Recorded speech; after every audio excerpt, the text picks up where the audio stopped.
Congress party లేనప్పుడే మీరు జెడ్పీటీసీగా గెలిచారు.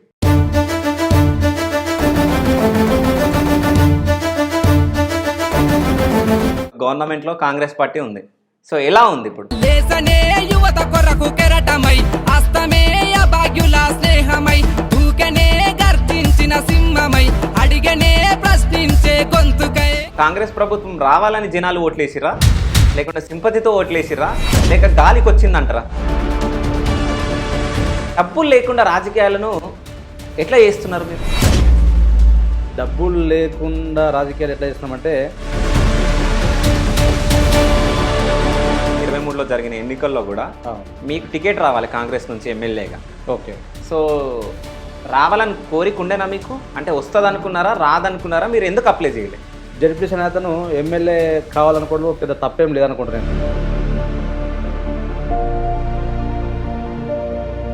అవును, అంటే ఆశ అనేది ఉండాలి, కానీ ఆశకు మనము సెట్ అవుతామా కాదా అని చూసుకుని దాన్ని బట్టి మెదలాలి. సరే, మీరు సెట్ అయ్యారా కాలేదా? అంటే బీఆర్ఎస్ పార్టీ అంతగానం ఉన్నా మీరు ఏకైక జెడ్పీటీసీగా మీరు గెలవడం జరిగింది. అప్పుడు గెలుస్తా అని చెప్పేసి అనుకున్నారా?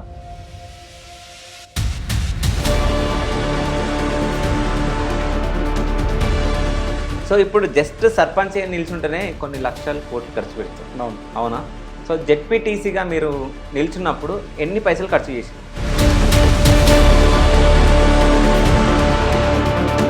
ఇప్పటికి స్టిల్ అంటే నాకు ఒక 20 మంది ఫ్రెండ్స్ ఉంటారు. ఓకే. వాళ్ళు ఏం చేస్తా అంటే ఈ నెలకు 2 అడుగుతా.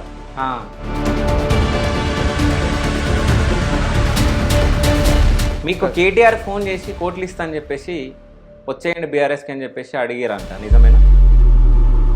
సరే, నెక్స్ట్ మీరు ఏం అవ్వాలనుకుంటున్నారు? నాకు నిజంగానే దీనికి ఎలిజిబుల్ కావాలని ఇతను కోరుకుంటుండ అనే మాట వస్తే తప్పకుండా నాకు మన దగ్గర మన వెమ్లాలో ఉన్నాం, శివునికి సేవ చేయాలనే మాత్రం ఆలోచన బలంగా ఉంది. ఆ దేవస్థానం చైర్మన్ కావాలని కోరిక మాత్రం బలంగా ఉంది. వేములవాడ రాజన్న, వేములవాడ రాజన్న, వినిపిస్తున్నదనా పిలుపు నీకు రాజన్న. మీరు చెప్తే నమ్మరు, పవన్ కళ్యాణ్ వాళ్ళ అబ్బాయి పేరే మా కొడుకు పేరు. అవును, అడిగిన కూడా అఖిరాని. అదే పవన్ కళ్యాణ్ గారి కొడుకు చూసే నేను పెట్టి. సర్పంచ్గా మీ నానుండే. అవును. అంటే రాజకీయాలలో ఆయన కూడా అనుకోవచ్చు నా కొడుకుని రానియొద్దని. అనుకున్నాడు. సో మీరు వచ్చిర్రు, సో మీ కొడుకు కూడా రావచ్చు, మీరు రావద్దు అనుకుంటున్నారు. 1000% రారు ఇంకా రానియరు. మా తమ్ముళ్ళు అన్నారయ్యా, వాణి కూడా ఉండరు ఇంకా, రాదు ఇంకా.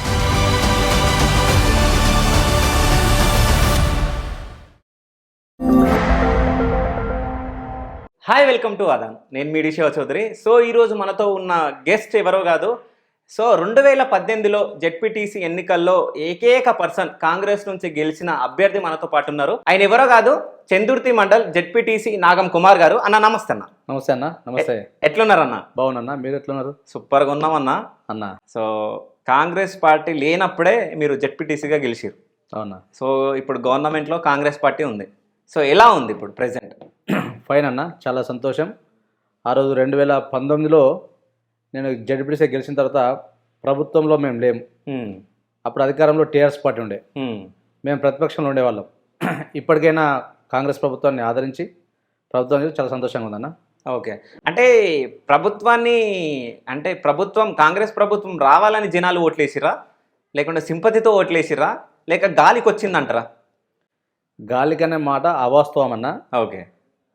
ఆనాడు ఆ ప్రభుత్వం 10 సంవత్సరాలు చేసిన తర్వాత ఎక్కడ క్షేత్రస్థాయిలో ప్రజలకు అందుబాటులో లేకుండే వారి ప్రజా వ్యతిరేకతను ప్రజలు గమనించి 10 సంవత్సరాలు గమనించిన తర్వాత కాంగ్రెస్ ప్రభుత్వం అయితేనే ఆయా గ్రామాల్లో క్షేత్రస్థాయిలో అట్టడున్నటువంటి ప్రజలకు అందుబాటులో ఉంటుందని నమ్మి గెలిపించారన్న. ఓకే. సో నాగం కుమార్ అన్న దగ్గరికి నేను ఎందుకు వచ్చానంటే అన్న, సో నేను ఇప్పటి వరకు ఒక 400-500 ఇంటర్వ్యూలు చేసినా. సో నాకు చాలామంది మెసేజ్లు చేయడం జరిగింది. సో నాగం కుమార్ అన్నని ఇంటర్వ్యూ చేయండి, ఆయన జెడ్పీటీసీ అని చెప్పేసి చెప్పడం జరిగింది. చందుర్తి జెడ్పీటీసీగా ఒక్కడనే గెలిచిండు, బీఆర్ఎస్ పార్టీ మొత్తం ఉన్నప్పుడే అని చెప్పేసి చాలామంది కాల్ చేశారు. ఒక 12 మంది, 10 నుంచి 12 మంది వరకు కాల్ చేశారు నాకు. ఓకే. సో మీ గురించి నేను మొత్తం ఎంక్వైరీ చేసిన. ఓకే. సో మీ గురించి నేను తెలుసుకున్న తర్వాత అంటే రాజకీయాలలో ఇట్లాంటి మనుషులు కూడా ఉంటారా, అంటే ఇప్పుడు రాజకీయాలు అంటే దోచుకొని తినాలి, అక్కడ ఒక కబ్జా చేయాలి, ఇక్కడ అది చేయాలి అని చెప్పేసి రాజకీయ నాయకులు ఉన్నారు. సో మీలాంటి వాళ్ళు చాలా తక్కువ ఓకే. ఉండొచ్చు, కానీ చాలా తక్కువ. సో నేను మీ గురించి తెలుసుకున్న తర్వాత సో అన్నని పక్క మనం ఇంటర్వ్యూ చేయాలని చెప్పేసి మీకు కాల్ చేయడం జరిగింది. సో ఇక్కడ వరకు నేను రావడం జరిగింది. ఓకే. సో డబ్బులు లేకుండా రాజకీయాలను ఎట్లా చేస్తున్నారు మీరు? అన్న, డబ్బులు లేకుండా రాజకీయాలు ఎట్లా చేస్తున్నామంటే, మనం ఒక మంచి మనసుతోటి, ఒక మంచి విజన్ తోటి, మంచి కాన్సెప్ట్ తోటి ప్రజలకు సేవ చేయాలని ఒక థాట్ ఆలోచన మన మధ్యలో ఉన్నప్పుడు డబ్బులు అనేది సెకండరీ వస్తానా. నా దృష్టిలో డబ్బులు అనేది ఫస్ట్ ఏం కాదు. డబ్బులు మనకున్నటువంటి మిత్రులు కావచ్చు, మనకున్నటువంటి ఫ్యామిలీ బ్యాక్గ్రౌండ్ కావచ్చు, వారందరూ ఏదో విధంగా మనకు తోడ్పాటును అందించడాక ఆటోమేటిక్గా మనం ప్రజల్లోకి వెళ్ళిపోవచ్చు అన్న. ఓకే, అది పెద్ద సమస్య ఏం కాదు. సో మీరు రాజకీయాల్లోకి ఎందుకు రావాలనుకున్నారు అసలు? బేసిక్గా మా ఫ్యామిలీ బ్యాక్గ్రౌండ్ కూడా మా ఫాదర్ వాళ్ళు మా గ్రామంలో సర్పంచ్, మా మదర్ కానీ మా ఫాదర్ కానీ వారు సర్పంచ్గా చేసిరు. ఓకే. ఆ చేసిన నేపథ్యంలో మనం ప్రతిరోజు ఏదో ఒక రోజు ఇంటి దగ్గర ఏదో ఒక పని మీద ఇంటికి వచ్చి ఏదో పని చేయడము అది చేయడం చూస్తుంటాం. కాబట్టి అట్లాంటి వాతావరణంలో పెరిగినాం కాబట్టి కొద్దిగా నాకు కూడా మక్కువే ఉండే రాజకీయాల మీద. రాజకీయాల సేవ చేయాలి, ఓకే, ప్రజలకు మనం ఏదో ఒకటి చేయాలి, మనం ఈ భూమి మీద పుట్టినందుకు పక్కవాడికి ఏదో రకంగా తోడ్పాటును అందించాలని చెప్పి ప్రధాన ఉద్దేశంతో రాజకీయాలకు వచ్చామన్న. ఓకే. సో రాజకీయాల్లోకి ఎప్పుడు ఎంట్రీ ఇచ్చారన్న మీరు? సుమారు 2004 నుంచి చేస్తున్నాం. 2004 నుంచి అంటే ఇది 2024, అంటే దగ్గర దగ్గర 20 సంవత్సరాలు. అప్పుడు ఎన్ఎస్వై బ్యాక్గ్రౌండ్ తోటి వచ్చింటిమి. ఓకే. ఎన్ఎస్వై బ్యాక్గ్రౌండ్ తోటి యువజన కాంగ్రెస్ రాహుల్ గాంధీ గారు ఒక స్టేట్ దేశం మొత్తంలో ఒక ఎలక్షన్ సిస్టమ్ తీసుకొచ్చారు. ఓకే. 2012లో. అంటే ఆ రాహుల్ గాంధీ గారి ఆలోచన విధానం ఏంటి, ఆయా నియోజకవర్గాల్లో గ్రామ స్థాయిలో అట్టన్న వాళ్ళు నాలాంటి వాళ్ళు కూడా ఒక పేదరికం నుంచి వచ్చినటువంటి వ్యక్తులు కూడా రాజకీయాల్లోకి రావాలి, సేవ చేయాలని ఒక మంచి ఆలోచనతోటి ఎలక్షన్ ప్రక్రియ స్టార్ట్ చేశారు యువజన కాంగ్రెస్. ఓకే. అప్పుడు 2012లో ఎలక్షన్స్ మా స్టేట్ లెవెల్లో జరిగినప్పుడు వేములవాడ నియోజకవర్గంలో నేను అధ్యక్షునిగా ఎన్నుకోబడిన.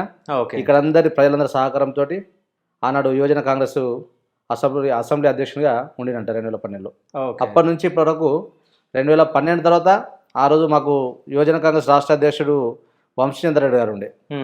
దాని తర్వాత 2015 కూడా మళ్ళీ ఎలక్షన్స్ పీరియడ్ అయిపోయింది. 2015లో మళ్ళా మా యువజన కాంగ్రెస్ రాష్ట్ర అధ్యక్షుడు అనిల్ కుమార్ గారి నేతృత్వంలో మళ్ళీ యువజన కాంగ్రెస్ అసెంబ్లీ అధ్యక్షుడిగా 2015 నుంచి కూడా కొనసాగుతూనే ఉన్నా. 2018 వరకు నేనే ఉండేది అసెంబ్లీ అధ్యక్షుడిగా యువజన కాంగ్రెస్. సో అంటే ఇన్ని సంవత్సరాల నుంచి ఒకే పార్టీలో మీరు ఉండడం జరిగింది. సో రీసెంట్గా జరిగిన ఎన్నికల్లో కూడా 2023లో జరిగిన ఎన్నికల్లో కూడా మీకు టికెట్ రావాలి కాంగ్రెస్ నుంచి ఎమ్మెల్యేగా. ఓకే. సో రావాలని కోరిక ఉండేనా మీకు? అంటే వస్తుంది అనుకున్నారా, రాదనుకున్నారా? మీరు ఎందుకు అప్లై చేయలే? అంటే కాంగ్రెస్ పార్టీలో మీరు అప్లై చేసుకోవాలి కదా. అవునవును. సో ఎందుకు అప్లై చేయలే?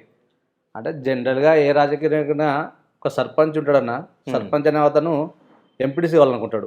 ఓకే. ఎంపీటీసీ అనే అతను జిల్లా పరిషత్ సభ్యుడు కావాలనుకుంటాడు. ఓకే. జడ్పీసీ అనే అతను ఎమ్మెల్యే కావాలనుకోవడం పెద్ద తప్పేం లేదనుకుంటున్నాను. అంటే ఆశ అనేది ఉండాలి, కానీ ఆశకు మనము సెట్ అవుతామా కాదా అని చూసుకుని దాన్ని బట్టి మెదలాలి. సరే, మీరు సెట్ అయ్యారా కాలేదా? సెట్ అవుతుండే వాళ్ళేమో, కానీ మా సీనియర్ నాయకుడు ఇక్కడ ఆది శ్రీనివాస్ గారు వారు ఉన్నారు. వారి నేతృత్వంలో మేము అందరం పనిచేసినాం కనుక వారికే టికెట్ ఇస్తారనే మాకు నమ్మకం ఉండే వారినే గెలిపిద్దామనే ఆలోచనతో మేము కూడా ఆ అప్లికేషన్స్ పెట్టినా కూడా నేను పెట్టలేకపోయినా గాంధీభవన్లో వారి కోసమే ప్రధానంగా. అంటే వాళ్ళకి సపోర్ట్ చేద్దామని మీరు వారికి సపోర్ట్ చేద్దామనే, కాంట్రవర్సీ ఉండకూడదు. ఓకే. మనం ఇక్కడ ఈ కాన్ఫరెన్స్లో ఒక మనిషిని మనం పోయే మార్గంలో లిఫ్ట్ ఇవ్వాలి, మనం కాంట్రవర్సీ ఉండకూడదు, వారికి డిస్టర్బెన్స్ చేయొద్దనే ఉద్దేశంతో నేను విత్డ్రా అయ్యి వారికే పూర్తిగా మద్దతు తెలిపినాం. ఈరోజు గెలిపించుకున్నాం. ఓకే. ఒకవేళ మీరు అప్లై చేసినట్టే మీకు వస్తుండేనా? మేబీ. ఎందుకంటే 20 సంవత్సరాల నుంచి మీరు కాంగ్రెస్ పార్టీలో ఉన్న మీరు ఇప్పుడు ఈ ప్రజెంట్ గెలిచిన ఎమ్మెల్యే పార్టీలు చాలా చేంజ్ అయ్యండి. బీజేపీ వెళ్ళిండు, దాని తర్వాత మళ్ళీ కాంగ్రెస్, మళ్ళీ వైఎస్ఆర్సీపీలో కూడా ఉండే, వైఎస్ఆర్ చనిపోయిన తర్వాత. సో అందులో నుంచి ఇట్లా పార్టీలు చేంజ్ చేసుకుంటా రావడం జరిగింది. సో ఆయన కాదని మీకు ఇస్తుండే కదా, మీరు అప్లై చేయకపోవడం మీ తప్పు అనుకుంటా నేనైతే. అంటే వారు వెళ్ళిపోయిన తర్వాత మేము యువజన కాంగ్రెస్ అధ్యక్షులుగా గెలిచిన తర్వాత అప్పుడు మా నాయకుడు పొన్నం ప్రభాకర్ గారి నేతృత్వంలో మా కరీంనగర్ పార్లమెంట్ ఇన్ఛార్జ్ పొన్నం ప్రభాకర్ ఉండే, వారి నేతృత్వంలో మేము యువజన కాంగ్రెస్ స్టేట్ ప్రెసిడెంట్ కావచ్చు అవన్నీ వారి ఆలోచన విధానంగా మేము పనిచేసుకుంటూ వచ్చినాం. అయితే 2014లో మేము కొంతమేరకు ఆశించినాం టికెట్ కావాలని. టికెట్ కావాలనే దరఖాస్తు పెట్టుకున్నప్పుడు మా ప్రధానంగా గాంధీ భవన్ కావచ్చు, ఏఐసిసి కావచ్చు లిస్టులో పోయినప్పుడు ప్రధానంగా 2014లో నా పేరు సెకండ్ పొజిషన్కు ఏఐసిసికి వెళ్ళిపోయింది. 2014లోనే 2014లో అప్పుడున్న కారణాల వల్ల పెద్దలు పొన్నప్రభు గారు కావచ్చు, రాష్ట్ర నాయకత్వం కావచ్చు, అప్పుడున్న కారణాల వల్ల బొమ్మెంకన్న గారు సీనియర్ నాయకుడు, నువ్వు ఆ చిన్న అబ్బాయివి, వయసు ఇంకా నీకు పెరగలేదు, కొద్దిగా ఇంకా భవిష్యత్తు ఉంది అని చెప్పినప్పుడు నేను కూడా సున్నితంగానే వారికి మాట గౌరవిస్తూ మేము పార్టీ లైన్లో వెళ్ళేవాళ్ళం. ప్రధానంగా పార్టీ లైన్ ఏది ఉంటుంది దాని మార్గంలో వెళ్ళేవాళ్ళం కనుక ఆ రోజు కూడా మేము పార్టీకి అనుగుణంగా పనిచేసుకుంటూ వచ్చాం. ఓకే.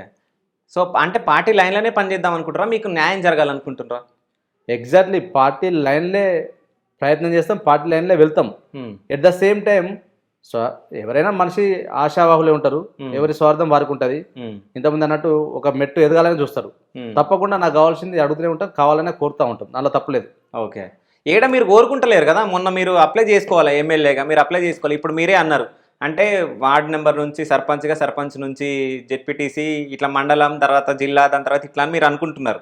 అంటే మీరు అట్లా వెళ్ళాలంటే చాలా కష్టం. ఇప్పుడు 5 సంవత్సరాల్లో రాజకీయాలలో ఉండే ఎమ్మెల్యేలు, ఎంపీలు అసలు ఏది లేకుండా డైరెక్ట్ ఎంపీలు అవుతున్న వాళ్ళు కూడా ఉన్నారు.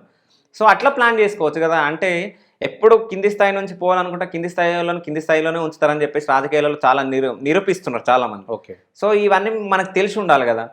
అంటే జనరల్గా మొన్న నేను అప్లై అవ్వడానికి ప్రధాన కారణం వారు ఆర్ శ్రీనివాస్ గారు ఇక్కడ ఈ అన్ని గ్రామాల్లో విస్తృతంగా వారికి మంచి పట్టుంది, దానిలో ఏమాత్రం అనుమానం లేదు.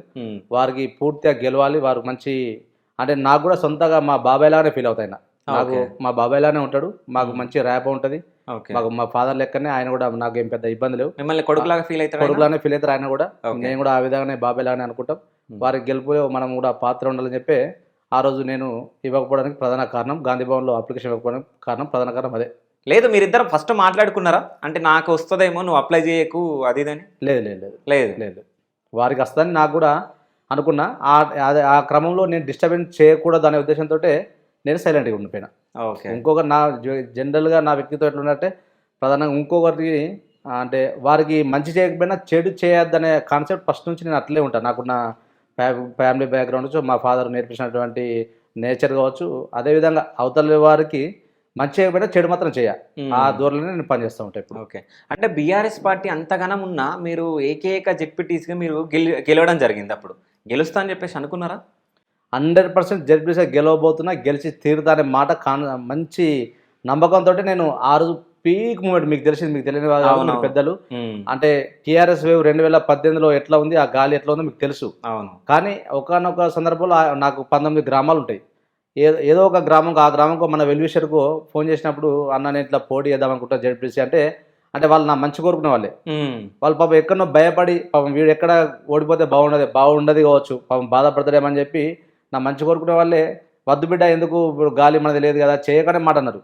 కానీ నేను మా పార్టీ అధినాయకత్వాన్ని, సీనియర్ నాయకులు, ఆయా గ్రామాలకు చెందిన సీనియర్ నాయకత్వం, యువ నాయకత్వం, ఎన్ఎస్వై, మహిళా నాయకత్వం అందరినీ ఒప్పించి మెప్పించి ఖచ్చితంగా గెలిచి తీరుతా అని చెప్పి టికెట్ తెచ్చుకొని ఈరోజు చంద్రుర్తి మండల ప్రజలందరి ఆశీర్వాదంతో, పార్టీలకు అతీతంగా ప్రజలందరూ మంచి ఆశీర్వాదంతో, మహిళా తల్లులు, పెద్ద మనుషులు, యువకులు అందరూ మంచి సపోర్ట్ చేసి అంత గాలిలో కూడా నన్ను గెలిపించారు. మరి ముఖ్యంగా మా మండల ప్రజలందరికీ నేను ఎప్పటికీ రుణపడి ఉంటానా. ఓకే. సో గెలిపించిరన్న. సో ఇప్పుడు జస్ట్ సర్పంచ్ నిల్చుంటేనే కొన్ని లక్షలు కోట్లు ఖర్చు పెడతారు. అవునా? సో జెడ్పీటీసీగా మీరు నిల్చున్నప్పుడు ఎన్ని పైసలు ఖర్చు చేశారు మీరు? ఇంకా పైసలు చెప్పకూడదన్న, పైసలు ఎంత ఖర్చు పెట్టినా అని చెప్పకూడదు. ఏ ఎలక్షన్ అయినా పైసలు లేని ఏ ఎలక్షన్ కాదు. వార్డు మెంబర్ ఈ రోజులో చూస్తే వార్డు మెంబర్ నుంచి మొదలుకుంటే ఎమ్మెల్యే స్థాయి వరకు కూడా ఏ ఎలక్షన్ కూడా పైసలతో అయితే కాదు, ఎంతో కొంత ఖర్చు అయి ఉంటాయి. ఇక అది తప్పది, అవి మనం బయట చెప్పుకునే సందర్భంగా అంటే ఎక్కువ అమౌంట్ అయి ఉంటుంది. ఇంకా డబ్బులన్నీ ఎడికి వచ్చినాయి అన్న? అంటే ప్రధానంగా నాకు ఒక మంచి మిత్రులు ఉన్నారు. నా ఫ్యామిలీ బ్యాక్గ్రౌండ్, మా ఫాదర్, మా బ్రదర్స్, కజిన్స్, మా వెల్ విషర్స్ మిత్రులు ఉన్నారు. అందరి సైడు మా ఫ్యామిలీ కావచ్చు, బ్రదర్స్, కజిన్స్, ఇంకా మిగతా రిలేటివ్స్, నా ఫ్రెండ్స్ అక్కడక్కడ యుఎస్లో ఉన్నారు, హైదరాబాద్లో ఉన్నారు, ఇక్కడ ఫ్రెండ్స్ ఉన్నారు. వారు తలో చేశారు. వారందరి సహకారంతో నేను ఆ ఎలక్షన్లో పోటీ చేయగలిగినా, గెలవగలిగినా. మీరు చెప్తే నమ్మరో ఇప్పటికి ఈ రోజు కూడా అంటే నెలసరి ఏముంటుందన్నా, జనరల్గా రోజు కారు బయటకు తీయాలన్నా, ఎవరికన్నా చాయనో నీళ్ళు తాగిపోయాలన్నా మినిమం 1000-2000 ఖర్చు వస్తుంది. అంటే మంత్లీ ఒక 1 lakh రూపీ ఖర్చు వస్తుంది. ఇప్పటికి స్టిల్ అంటే నాకు ఒక 20 మంది ఫ్రెండ్స్ ఉంటారు. వాళ్ళు ఏం చేస్తా అంటే ఈ నెలకు 2 అడుగుతా, మళ్ళీ నెక్స్ట్ మంత్ 2 ఇస్తారు, ఓకే. నెక్స్ట్ మంత్ ఒక ఇద్దరు ఇస్తారు. అట్లా 1 year గడుస్తుంది. మళ్ళీ 1 year అయిపోతే మళ్ళీ ఫస్ట్ వాడు అక్కడికి వస్తాడు. ఓకే. ఇట్లా ఈ విధంగానే వాళ్ళ సహకారంతోనే నడుస్తుంటుంది ఇప్పుడు జర్నీ. ఓకే. అర్థమైంది నా పాయింట్. కానీ గ్రేట్ అసలు ఇట్లాంటి అంటే స్నేహితులు ఉండడం. వాళ్ళందరితో ఇక ఇప్పుడు Okay. 10-20 మంది ఫ్రెండ్స్ ఉంటే ఉమ్. ఓ 2 months ఈ మంత్ ఇస్తారు, 2 ఫ్రెండ్స్. నెక్స్ట్ మంత్ ఇంకో 2 ఇస్తారు. దాని తర్వాత మళ్ళీ రొటేట్గా నెక్స్ట్ 12 months అయిపోతే మళ్ళీ ఫస్ట్ వాడు వస్తాడు ఆడికి. ఆ ఓకే. విధంగా వాళ్ళు ఇస్తుంటారు. మన ప్రయాణం నడుస్తూనే ఉంటుంది. అయితే ఫ్రెండ్స్ హెల్ప్ చేసిరు అన్నారు కదన్న. సో ఎక్కడ వాళ్ళు మొత్తం అంటే మొత్తం అబ్రాడ్లోనే ఉన్నారా అందరూ? స్నేహితులు అంటే అన్న ఇప్పుడు ఇక్కడ లోకల్లో మనతో పాటు తిరిగే రెగ్యులర్ ఫ్రెండ్స్ ఉంటారు, ఉమ్. మన వెల్ విషర్స్ ఉంటారు, మన రిలేటివ్స్ ఉంటారు, యూఎస్లో ఫ్రెండ్స్ ఉన్నారు. మరీ ముఖ్యంగా నాకు ఎలక్షన్స్ అప్పుడు మా ప్రాంతానికి సంబంధించిన వాళ్ళు దుబాయ్లో ఉన్నారు చాలామంది. ఓకే. దుబాయ్ కావచ్చు, సౌదీ కావచ్చు, మస్కట్ ఇట్లాంటి దేశాలు ఉంటాయి కదా. ఉమ్. అట్లాంటి టైంలో వాళ్ళందరూ అక్కడ వాళ్ళు కూడా ఒక మంచి మంచి ప్రోగ్రామ్స్ చేసి నేను గెలవాలని చెప్పి వాళ్ళు కూడా కోరుకున్నారు. ఓకే. వ్యక్తిగతంగా వాళ్ళు దుబాయ్ వాళ్ళు, మస్కట్ వాళ్ళు, సౌదీ వాళ్ళు మనిషికో 1000-2000 వేసి వాళ్ళు కూడా కొద్దిగా అమౌంట్ మనకు పంపారు. అవును. అంటే వాళ్ళ మీద కూడా మనం మర్చిపోలేదు. అవును. ముఖ్యంగా ఇంకోటి ఏం మాట్లాడుకోవాలంటే మన కరీంనగర్ కానీ సో ఇక్కడ తెలంగాణ ప్రజలు చాలామంది సో బతుకు తెరువు కోసం దుబాయ్కి మస్కట్ అక్కడికి వెళ్ళి కూలీ పని చేసుకుంటూ చాలా చేస్తూ ఉంటారు. అవును. సో అట్లాంటి వాళ్ళకు మీరు ఏమైనా అంటే వెళ్ళే వాళ్ళకి ఏమైనా చెప్పదలుచుకున్నారా మీరు? అంటే చా ప్రధానంగా మా మండలం చెందినటువంటి ఒక చందుతనే కాదు, చందుతి కావచ్చు, కోనరావుపేట కావచ్చు, ఇటు పోతే బోయినపల్లి కావచ్చు, ఇంకా మేడిపల్లి కావచ్చు, కత్లాపూర్ కావచ్చు, ఇక్కడి ప్రాంతం వాళ్ళు చాలామంది దుబాయ్లో పనిచేసే వాళ్ళు ఉన్నారన్న. ఓకే. అట్లా గల్ఫ్ కార్మికుల కోసం ఆ మధ్యలో పాదయాత్ర వేసారు. వాళ్ళకు ఉన్న హక్కుల మీద కొట్లాడడం కోసం అప్పుడు కృష్ణ గారు అని ఉండే వారి నేతృత్వంలో పాదయాత్ర వేసిండు. ఓకే. వారికి కూడా మేము సంఘీభావం తెలిపినాం. అప్పుడు వారికి కూడా మద్దతు తెలిపినాం. ప్రభుత్వం వారికి అండగా ఉండాలని చెప్పి కోరినప్పుడు తప్పకుండా భవిష్యత్తు కూడా మన ప్రభుత్వం వచ్చింది కాబట్టి మన ప్రభుత్వం కూడా అండగా ఉండాలని కోరుతా ఉన్నాం. తప్పకుండా నాకు కూడా వ్యక్తిగతంగా దుబాయ్ కావచ్చు, సౌదీ కావచ్చు, మస్కట్ కావచ్చు, వారు సహాయ సహకారాలు ఉన్నాయి. వారి మీద కూడా మేము మర్చిపోలేమన్నా. ఓకే. సో ప్రభుత్వం ఉంది కాబట్టి అంటారు, ప్రభుత్వం ఉంటుందా పోతుందా? 1000% ఉంటుంది. ఉంటుందా? నేను అనుకుంటున్నా 10 సంవత్సరాలు 1000% దాన్ని ఎవ్వడు గెలకలేడు. ఓకే. 10 ఏళ్ళు కాంగ్రెస్ ప్రభుత్వాన్ని ఎవ్వడు గెలకలేడు. ఎవడనే మాట ఎందుకంటే ఇంతకుముందు అనలే. ఆ మాట ఎందుకంటే అంటే నిన్న మనం చూస్తున్నాం, మన పేపర్లో లేకపోతే టీవీలో చూస్తున్నాం కదా, 6 నెలలకు పడిపోతే అది మూర్ఖులనే మాట. రాజకీయం మీద అవగాహన లేని వ్యక్తులు మాట్లాడతారు. 6 నెలలకు ఎట్లా పోతా అన్న? అంతా 40 రోజులు కానీ 6 నెలలకు పోతే ఇలా ఆషమాష లీడర్లా రేవంత్ రెడ్డి గారు, బట్టి విక్రమార్క మీలో మీకే గొడవలు పెడతారేమో, ఎవరికి తెలుసు. మంచి అన్నదమ్ములాగా మంచి కలిసి ఉన్నారు అందరూ. ఓకే. దీనికన్నా ముందు లేరు కదా మళ్ళీ. ఇప్పుడు 100% ఒక్క లైన్ మీద ఉన్నారు. రాహుల్ గాంధీ గారి నేతృత్వంలో, సోనియా గాంధీ గారి సూచనల మేరకు తప్పకుండా ఇంకా 10 ఏళ్ళు ఖార్గే గారు కూడా మంచి ఏఐసీ అధ్యక్షుడు ఉన్నాడు. వారి నేతృత్వంలో 10 ఏళ్ళు కళ్ళు మూసుకుంటుంది. దాన్ని ఎవ్వడు గెలకలేడు. సరే, ఇప్పుడు ఎంపీ ఎలక్షన్లు రాబోతున్నాయి. ఎన్ని సీట్లు వస్తాయి మీకు ఎంపీ? నేను అనుకుంటున్నా 13-14 గెలుస్తామన్న ఎంపీలు. ఓకే. 13-14 కాంగ్రెస్ గెలుస్తాం 100%. మీ కరీంనగర్లో గెలుస్తారా ఎంపీగా? కాంగ్రెస్ గెలుస్తాం తప్పకుండా. కాంగ్రెస్ గెలుస్తాం. సరే, ఇప్పుడు ఫ్రెండ్స్ ఇస్తుర్రు అని అన్నారు కదా, మరి అట్లాంటప్పుడు మీ సొంత ఇల్లు కొన్ని మీరు అమ్ముకున్నారంటే ఎందుకు మరి? అంటే మా ఫ్యామిలీ, మా ఫాదర్ వాళ్ళు సంపాదించిన చాలామంది లోకల్ ల్యాండ్స్ కావచ్చు, ఇల్లు కావచ్చు, ఇక్కడ హైదరాబాద్లో ఇంకా అవన్నీ మేసుకున్నాం. ఇక అవి చెప్పరాదు బయటకు. ఓకే. అంటే రాజకీయాల కోసమే? రాజకీయాల కోసమే. నేను ఎన్ఎస్ఐ నుంచి యువజన కాంగ్రెస్ టీఎంలో దగ్గర ఒక 110-115 గ్రామాలు తిరుగుతుండే వాళ్ళం. నేను యువజన కాంగ్రెస్ అసెంబ్లీ అధ్యక్షుడు అయితే ఏ గ్రామంకి వెళ్లకుండా లేను. ప్రతి గ్రామం నిత్యం ఉదయం నుంచి రాత్రి వరకు ప్రతి గ్రామం తిరగడమే. ఆ క్రమంలో డబ్బులు ఖర్చు అవుతుంటాయి కదా, ఎక్కడో కూడా ఎవరో వస్తారు, అన్నకి క్రికెట్ కిట్ కావాలంటారు, టోర్నమెంట్లు అవుతుంటాయి, అలాగే tournament first prize second prize అంటారు, వినాయక చవితులు వస్తుంటాయి, వినాయక విగ్రహాలు లేకపోతే అన్నదానాలు, క్రిస్మస్ వస్తుంటది, క్రిస్మస్ వేడుకలు, రంజాన్ వస్తుంటది, రంజాన్ వేడుకలకు ఇక్కడ మనం యాజ్ ఏ పబ్లిక్లో ఉన్నాం కాబట్టి వారికి మనం 10 రూపాయలు అడిగితే 2 రూపాయలు 3 రూపాయలు ఇవ్వాల్సి వస్తుంది.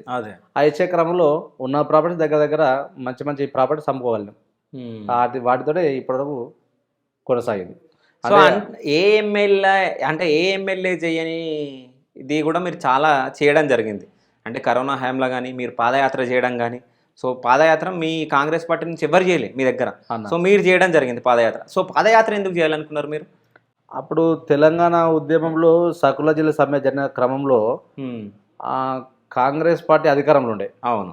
వాళ్ళు జేఏసీ, టీఆర్ఎస్ వాళ్ళు, ఇంకా బీఎస్పీ వాళ్ళు, బీజేపీ వాళ్ళు అందరూ చేసే క్రమంలో మేము యాజ్ ఏ కాంగ్రెస్ పార్టీ నాయకునిగా, ఒక కార్యకర్తగా మేము ఎక్కడికైనా వెళ్ళినప్పుడు టెంట్ల కిందికి పోయి కూర్చుందాం అంటే కూర్చొనిచ్చే వాళ్ళు కాదు. అంటే అంత పీక్ మూమెంట్ ఉండే సకుల సమయం. మీరు ప్రతి గ్రామంలో ప్రతి టెంట్ కింద కూర్చొని చేసేవాళ్ళు. అప్పుడు టెంట్ కిందకి వెళ్దామంటే భయపడేసేవాళ్ళు. అప్పుడు ఆ క్రమంలో మనం కాంగ్రెస్ పార్టీలో ఉంటే, అధికార పార్టీలో ఉన్నా, అప్పుడున్న నాయకత్వం మాకు మా ఇక్కడ ఉన్నటువంటి నాయకులు ఎంపీలు కూడా పొన్నం ప్రభాకర్ కావచ్చు, మన అంజన్ కుమార్ యాదవ్ కావచ్చు, మధుయాష్ గారు కావచ్చు, అప్పుడు ఉన్నటువంటి చాలామంది సీనియర్ నాయకత్వం అధిష్టాన్ని ఎదిరించి వాళ్ళు కూడా తెలంగాణ కొట్లాడారు. వాళ్ళు ఇన్స్పైర్ తీసుకొని మేము కూడా ఈ గ్రామంలో మా వంతు తెలంగాణ ఉద్యమం పాటుపడాలని చెప్పేసి మా చందుర్తి మండలం నుంచి వేములవాడ వరకు సుమారు ఒక 1000 మందితోటి పాదయాత్ర చేసినాం. టెంపుల్ వేములవాడ రాయన టెంపుల్ మెట్ల వరకు చందుర్తి మండలం నుంచి ఒక 1000 మంది ఓ పెద్ద సౌండ్స్ డీజే పెట్టుకొని సొంతంగా నేనే చేయించినప్పుడు. ఓకే. ఒక అమరవీరులకు స్తూపం నిర్మించాలని చెప్పి అమరులకు గుర్తింపుగా మరియట గ్రామంలో మీరు వెళ్ళండి, కొరట్లకు మార్గంలో కనిపిస్తుంది, సొంతంగా స్తూపం కూడా నిర్మించారు. అవును. ఆ విధంగా అప్పుడు ఒక తెలంగాణ వాదిగా మనం కూడా ఉండాలి, ఏ పార్టీలో ఉన్నా కూడా ఒక తెలంగాణ మనకు కూడా కావాలి అనే ఉద్దేశంతో మనం కూడా వారందరితో పాలు పంచుకోవడం జరిగింది. ఒక మంచి మాది కూడా కాంట్రిబ్యూషన్ ఉందన్నమాట. ఒక మంచి గట్టి తృప్తి మాత్రం ఉంది. ఓకే. సో అంటే అమరవీరుల స్తూపం కూడా నిర్మించేటప్పుడు సో చాలామంది అడ్డంకులు పెట్టిరంట. ఆ రోజు మేము స్తూపం భూమి పూజ చేద్దామనే టైంలో అప్పుడు అక్కడ ఉన్నటువంటి లోకల్ టీఆర్ఎస్ నాయకులు కావచ్చు, జేఏసీ నాయకులు కావచ్చు, మా మీదకి వచ్చి అవి ఏమంటారన్నా మన గడ్డపరలు పట్టుకుని వచ్చారు. మేము గడ్డపరతో తీస్తూ ఉంటే ఓకే అప్పుడు మా దగ్గర మా ఆదిశీనన్న కూడా ఉండే, మేమందరం అప్పుడు ఒకటే పార్టీలో ఉండేవాళ్ళం. అప్పుడు మేమందరం తీసే క్రమంలో టీఆర్ఎస్ జేఏసీ వాళ్ళు వచ్చి మా మీకు ఇట్లా గడ్డపరలు వచ్చి మీరేంది కాంగ్రెస్ వాళ్ళు ఇక్కడ భూమి స్తూపం చేయడం అని మా మీకు ఎదురుదారులేని ఆ రోజు మంచి ఈనాడులో పెద్ద ఆర్టికల్స్ వచ్చినాయి. దాన్ని అధిగమించి మేము కూడా అప్పుడు ఎక్కడెక్కడ సర్దుపడేసి మళ్ళీ దాన్ని ఆ రోజు భూమి పూజ చేసి మంచి నిర్మించడం కూడా జరిగింది. ఓకే. అయితే మీరు ఇంత డబ్బు ఖర్చు పెట్టుకురు అన్న, జెడ్పీటీసీగా గెలిచిన తర్వాత బీఆర్ఎస్ నుంచి తర్వాత బీజేపీ నుంచి చాలా ఆఫర్లు వచ్చినాయి మీకు. అవును. అవునా? అవును. సో ఆ ఆఫర్లను ఎందుకు మీరు యాక్సెప్ట్ చేయలేదు? అంటే బేసికల్గా ఫస్ట్ నుంచి నేను అన్నగారు ఇంతకుముందు మనం ఒకటే పార్టీలో ఉండాలి. మనం ఎన్ఎస్వై బ్యాక్గ్రౌండ్ జనరల్గా ఎన్ఎస్వై యువజన కాంగ్రెస్ నుంచి కష్టపడ్డ వాళ్ళు ఈ సిస్టమ్కి అలవాటు పడ్డ వాళ్ళు వేరే పార్టీకి పోవాలంటే అంత ఈజీగా పోలేరన్న. ఓకే. ప్రధానంగా మనము ఉన్న వ్యక్తిత్వం కూడా మా బ్యాక్గ్రౌండ్ కూడా మా ఫాదర్ వాళ్ళు కూడా దగ్గర దగ్గర ఒక 40 years 50 years నుంచి కూడా ఆయన ఇదే పొలిటికల్ బ్యాక్గ్రౌండ్లో ఒకటే జెండా మీద ఉన్నాడు. ఆయన కూడా అదే నేపథ్యంలో నేను కూడా మనం ఏదైతే మనం ఎంటర్ అయినామో అప్పటి నుంచి ఇప్పటి వరకు స్టిల్ ఈ టైం వరకు కూడా మనము భవిష్యత్తులో కూడా ఒకటే కండ ఉండాలి మన మెడల్ అని డిసైడ్ అయి ఉన్నాం. ఈ కండ తప్ప వేరే కండ కనిపిస్తుంది నా మెడల. మీరు ఏ ఫోటోలో చూడండి కండో లేకపోతే విత్ ఇన్ ఫ్రీగా ఉంటుంది, కానీ కండో ఉంటే ఇది ఒకటే ఉంటుంది. ఏమో రేపు పొద్దున మార్చే ఛాన్స్ ఉందేమో, లేదంటారా? 1000% ఉండదు. ఓకే. 1000% ఉండదు. చూద్దాం, మార్చినప్పుడు మళ్ళీ నేను వస్తా. 100% అడగండి. మీరు ఆ రోజు అడిగాం కదా, మీరు అడగండి. 1000% ఉండదు. ఇంకా దానిలో ఏమాత్రం డౌట్ లేదు, నో డౌట్స్. అంటే ఆ మాట ఎందుకంటున్నా, నేను గెలిచిన తర్వాత 3-4 months కూడా టీఆర్ఎస్ వాళ్ళు మా పై స్థాయి లీడర్లు, రాష్ట్ర స్థాయి లీడర్లు, నేను పేర్లు చెప్పగాని రాష్ట్ర స్థాయి లీడర్లు అందరూ నాకు కొంచెం ప్రలోభాలు పెట్టారు. సరే నువ్వు ఎలక్షన్స్ అంటే ఖర్చు అదో ఏదో అవుతుంటాయి, అవన్నీ చూసుకుంటాం, రండి, మీరు ప్రతిపక్షంలో ఏం చేయగలుగుతారు, గవర్నమెంట్ ఉంటే ఎవరు చేయగలుగుతారు అని చెప్పారు. మీకు కేటీఆర్ ఫోన్ చేసి కోట్లు ఇస్తా అని చెప్పేసి వచ్చేయండి బీఆర్ఎస్కి అని చెప్పేసి అడిగారంట, నిజమేనా? అదేనా, ఇక పేర్లు చెప్పదలుచుకోలే. నేను అడిగింది నిజమా కాదా చెప్పండి అంతే. ఫోన్లు వచ్చిన మాట వాస్తవమే. ఓకే. కేటీఆర్ కాల్ చేసిండా? చాలా పెద్ద స్థాయి లీడర్లు అందరూ చేశారు. కేటీఆర్ కాల్ చేసిండా లేదా? ఒక్కరే కాదన్న, వారితో పాటు ఇంకా చాలా మంది చేశారు. మొన్న ఎలక్షన్ కేటీఆర్ కంటే పెద్ద కేసీఆర్, అంటే కేటీఆర్తో సహా ఇక్కడ జిల్లా నాయకత్వం, రాష్ట్ర నాయకత్వం, ఇక్కడ ఉన్న సిరిసిల్లాకు సంబంధించి కరీంనగర్ ఉమ్మడి జిల్లా సంబంధించిన నాయకత్వం ఉంటారు కదా. మొన్న ఎలక్షన్స్ బిఫోర్, జనరల్ సాధారణ ఎలక్షన్స్ బిఫోర్ 2-3 months బిఫోర్ ఇక్కడ జిల్లా స్థాయి లీడర్లు, రాష్ట్ర స్థాయి లీడర్లు చాలా మంది ఫోన్ చేసి నాకున్నటువంటి మిత్రుల ద్వారా, అంటే కామన్ ఫ్రెండ్షిప్ ఉంటుంది కానీ టీఆర్ఎస్ లో కూడా మనకు పార్టీల పరంగా వ్యతిరేకంగా ఉంటాం కావచ్చు, కానీ ఫ్రెండ్షిప్ వచ్చేసరి అందరితో ఉంటాం కదా. కానీ మీరు అన్ని పార్టీలతో మంచిగా ఉంటారంట. నేను ఎంక్వైరీ చేసిన బీజేపీ కానీ బీఆర్ఎస్ కానీ కాంగ్రెస్ కానీ మీరు అన్ని పార్టీల అందరితో బాగుంటారు అని అయితే నాకు వచ్చింది టాక్. అయితే వ్యక్తిగతంగా నేనైతే జనరల్ గా బీజేపీ, టీఆర్ఎస్, బీఎస్పీ ఏ పార్టీ అయినా అందరి పార్టీలతో బాగుంటారు. నన్ను విమర్శించే వాళ్ళు నాకు తెలిసి 100లో 10 మంది కూడా ఉండరు కావచ్చు. 100లో 5%, 10% ఉంటారు, అంతకు మించి అయితే ఉండరు. వాళ్ళు కూడా లేరు. వాళ్ళు నేను అనుకుంటున్నా ఒక 5-10 మంది న్యాచురల్ ఎవరైనా అపోజిట్ చేసే వాళ్ళు ఉంటారేమో. అంతకు మించి అయితే 90% నేను అందరితో బాగానే ఉంటాలో చూస్తా, అసలు కాంట్రవర్సీ అనే పోను. అట్లా మొన్న కూడా అందుకే మీ ఇంతకుముందు మాట చెప్పినా కదా మీకు, చాలా చెప్పారు నాకున్న కామన్ పీపుల్స్ తోట ఫోన్లు చేసారు. సారీ అన్న, సున్నితంగా రిజెక్ట్ చేసినాం. సారీ అన్న, నేను రాదలుచుకోలేదు, నాకు ఇంట్రెస్ట్ లేదు. మనము నా లైన్ ఒకటే, మనము ఆ భవిష్యత్తులో కాంగ్రెస్ అధికారంలోకి వస్తుందా రాదా అని కూడా తెలియదు నాకు. ఓకే. వస్తాయని నమ్ముతాం, కానీ వస్తుందా రాకపోయినా ఇళ్ళనే ఉంటా డిసైడ్ అయినా కాబట్టి అట్లే ఉంటారని అనుకుని చెప్పేసి. సరే, మొన్న గెలుస్తుంది అనుకున్నారా మరి మీరు? మాకు ఇక్కడ క్యాండిడేట్ ఖచ్చితంగా గెలుస్తారని నమ్మకం ఉండే. మా అభ్యర్థి ఆదర్శంగా ఖచ్చితంగా 100% గెలుస్తారని ఉండే, కానీ స్టేట్లో వస్తుందా అని కొంచెం అనుమానం ఉండే, ఓకే. నమ్మకం ఉండే, కానీ 100% నమ్మలేకపోయాను. నిజంగా కాంగ్రెస్ పార్టీ వాళ్ళకే అసలు గవర్నమెంట్ వస్తుందని ఎవరికి తెలియదు. 100% నమ్మలేకపోయాను.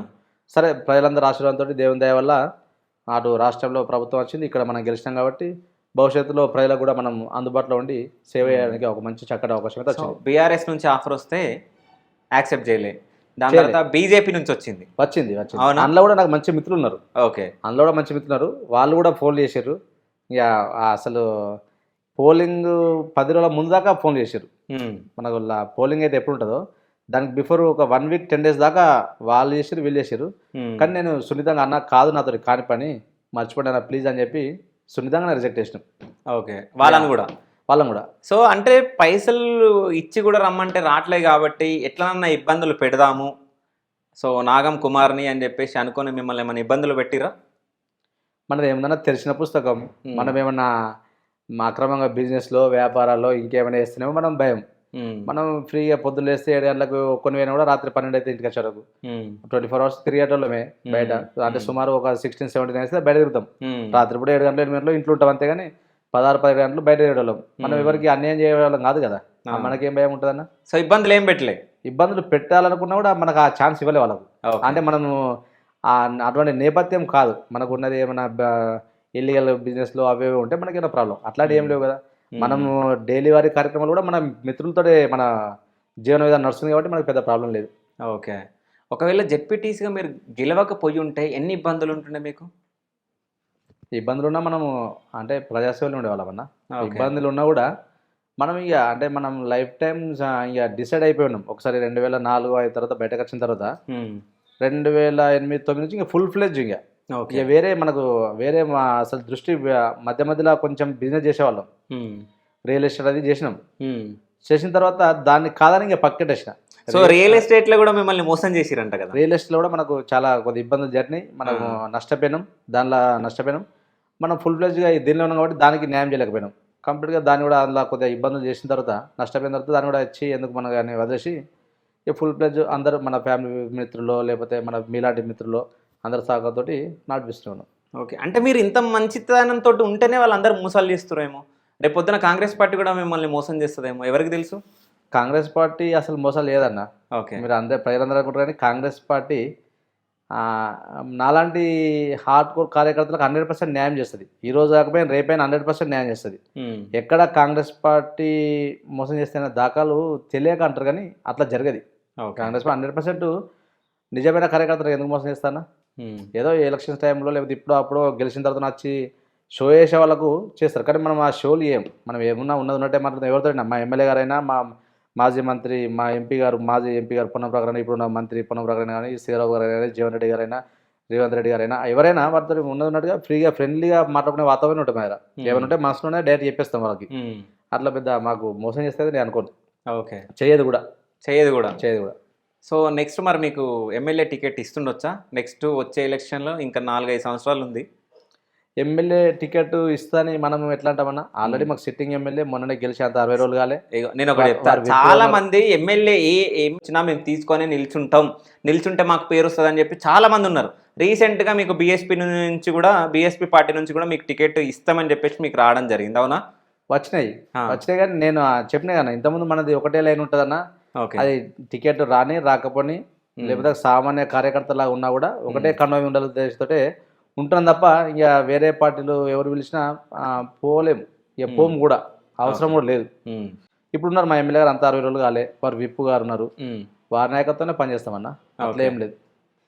కాకపోతే ఇప్పుడు జడ్పీసీగా ఉన్నాం, భవిష్యత్తులో దీనికన్నా ఒక మంచి ఉన్నతమైన పదవి కావాలని కోరుకుంటాం. ఇంతకుముందు మీరు అన్నా కదా సర్పంచ్ చేసినప్పుడు ఎంపీ కావాలంటాడు, ఎంపీ అయినప్పుడు మండల పరిషత్ జడ్పీసీ కావాలనుకుంటారు. సరే, నెక్స్ట్ మీరు ఏం అవ్వాలనుకుంటున్నారు? దేవుని దయ వల్ల ప్రభుత్వం వచ్చింది రాష్ట్రంలో. ఓకే. రేపు కేంద్రంలో కూడా రాబోతుంది. ఓకే. ఎమ్మెల్యే గారు మాకు విప్ గారు ఉన్నారు, అవును, మంత్రులు ఉన్నారు. మా పొన్నం ప్రభాకర్ కానీ, మా సీనన్న కానీ, జీవన్ రెడ్డి గారు కానీ, మా శ్రీరావు సార్ కానీ, రేవంత్ రెడ్డి గారు కానీ, వారందరి నేతృత్వంలో ఒక మంచి పదవి కావాలని ఉంటుంది ఆశ. అబ్జర్వ్. ఏ పదవి కావాలని అడుగుతున్నా నేను. నాకు వ్యక్తిగతంగా నేను అంటే జనరల్గా ఉదయం లేవగానే మా ఇంట్లో మా ముఖాలు చూడ దాదాపు జనరల్గా. ఓకే పొద్దున్న లేవగానే దేవుని ముఖం చూస్తుంటా. ఓకే పొద్దున్న లేవగానే పక్కపంటి ఉన్న మా ఇంట్లో వాళ్ళు ఉన్నా కూడా వాళ్ళ ముఖాల కన్నా ఎక్కువ దేవుని ముఖం చూస్తుంటా. ఓకే ఉదయం లేవగానే దేవునికి దండం పెట్టుకోవడం నాకు అలవాటు. పూజలు కూడా విపరీతమైన పూజలు చేస్తా. దేవుళ్ళని విపరీతంగా నమ్ముతా. ఏ దేవుడు అంటే ఇష్టం? దాదాపు అందరి దేవుళ్ళని నమ్ముతా అన్న. ఓకే మన దగ్గర శివుడు కానీ, కొమరెల్లి మల్లన్న కానీ, ఓకే సాయిబాబా కానీ, కృష్ణుడు కానీ, హనుమాన్ కానీ, ఈ దేవుడు ఆ దేవుడు ఏం లేదు. అన్ని దేవుళ్ళను పూజిస్తా. అన్ని దేవుళ్ళకు మా ఎల్లమ్మ తల్లి కానీ, రేణుక ఎల్లమ్మ తల్లి అని కూడా నాకు చాలా బాగా ఇష్టం. ఓకే అంటే అన్ని దేవుళ్ళు, ఒక దేవుడు అని కాదు, అన్ని దేవుళ్ళు. అంటే ఆ అభిప్రాయాలను గౌరవిస్తూ క్రిస్మస్ సోదరులు ఉంటారు, ఆ క్రిస్మస్ వేడుకలో పాల్గొంటాం. రంజాన్ ముస్లిం సోదరులు ఉంటారు, వాళ్ళ వేడుకలో పాల్గొంటాం. అన్ని దేవుళ్ళను పూజిస్తాం. ఆ దేవుడు ఈ దేవుడు అని అన్ని దేవుళ్ళను పూజిస్తాం. మన నాయకత్వము నాకు నిజంగానే దీనికి ఎలిజిబుల్ కావాలని ఇతను కోరుకుంటుండు అనే మాట వస్తే తప్పకుండా నాకు మన దగ్గర మన వెమ్లాలో ఉన్నాం, శివునికి సేవ చేయాలనే మాత్రం ఆలోచన బలంగా ఉంది. ఆ దేవస్థానం చైర్మన్ కావాలని కోరిక మాత్రం బలంగా ఉంది. ఓకే దాని దిశనే మా ఎమ్మెల్యే గారు, మా మంత్రులను, మా సీఎం గారిని వాటి కోసం తప్పకుండా వారు రిక్వెస్ట్ చేస్తా. తప్పకుండా అది ఇస్తారనే ఆశ మాత్రం గట్టిగా 100% నమ్మకం ఉంది. ఆ దేవుడు కూడా నన్ను పిలిపించుకొని సేవ చేయించుకుంటాడనే నమ్మకం మాత్రం బలంగా ఉంది. 100% టెంపుల్ చైర్మన్ అయి తీరుతా. ఓకే దానిలో ఏమాత్రం డౌట్ లేదు. నేను అనుకున్నా అంటే ఖచ్చితంగా అవుతా. ఇక అంటే మీకు పోటీ ఎవరన్నా ఉన్నారా?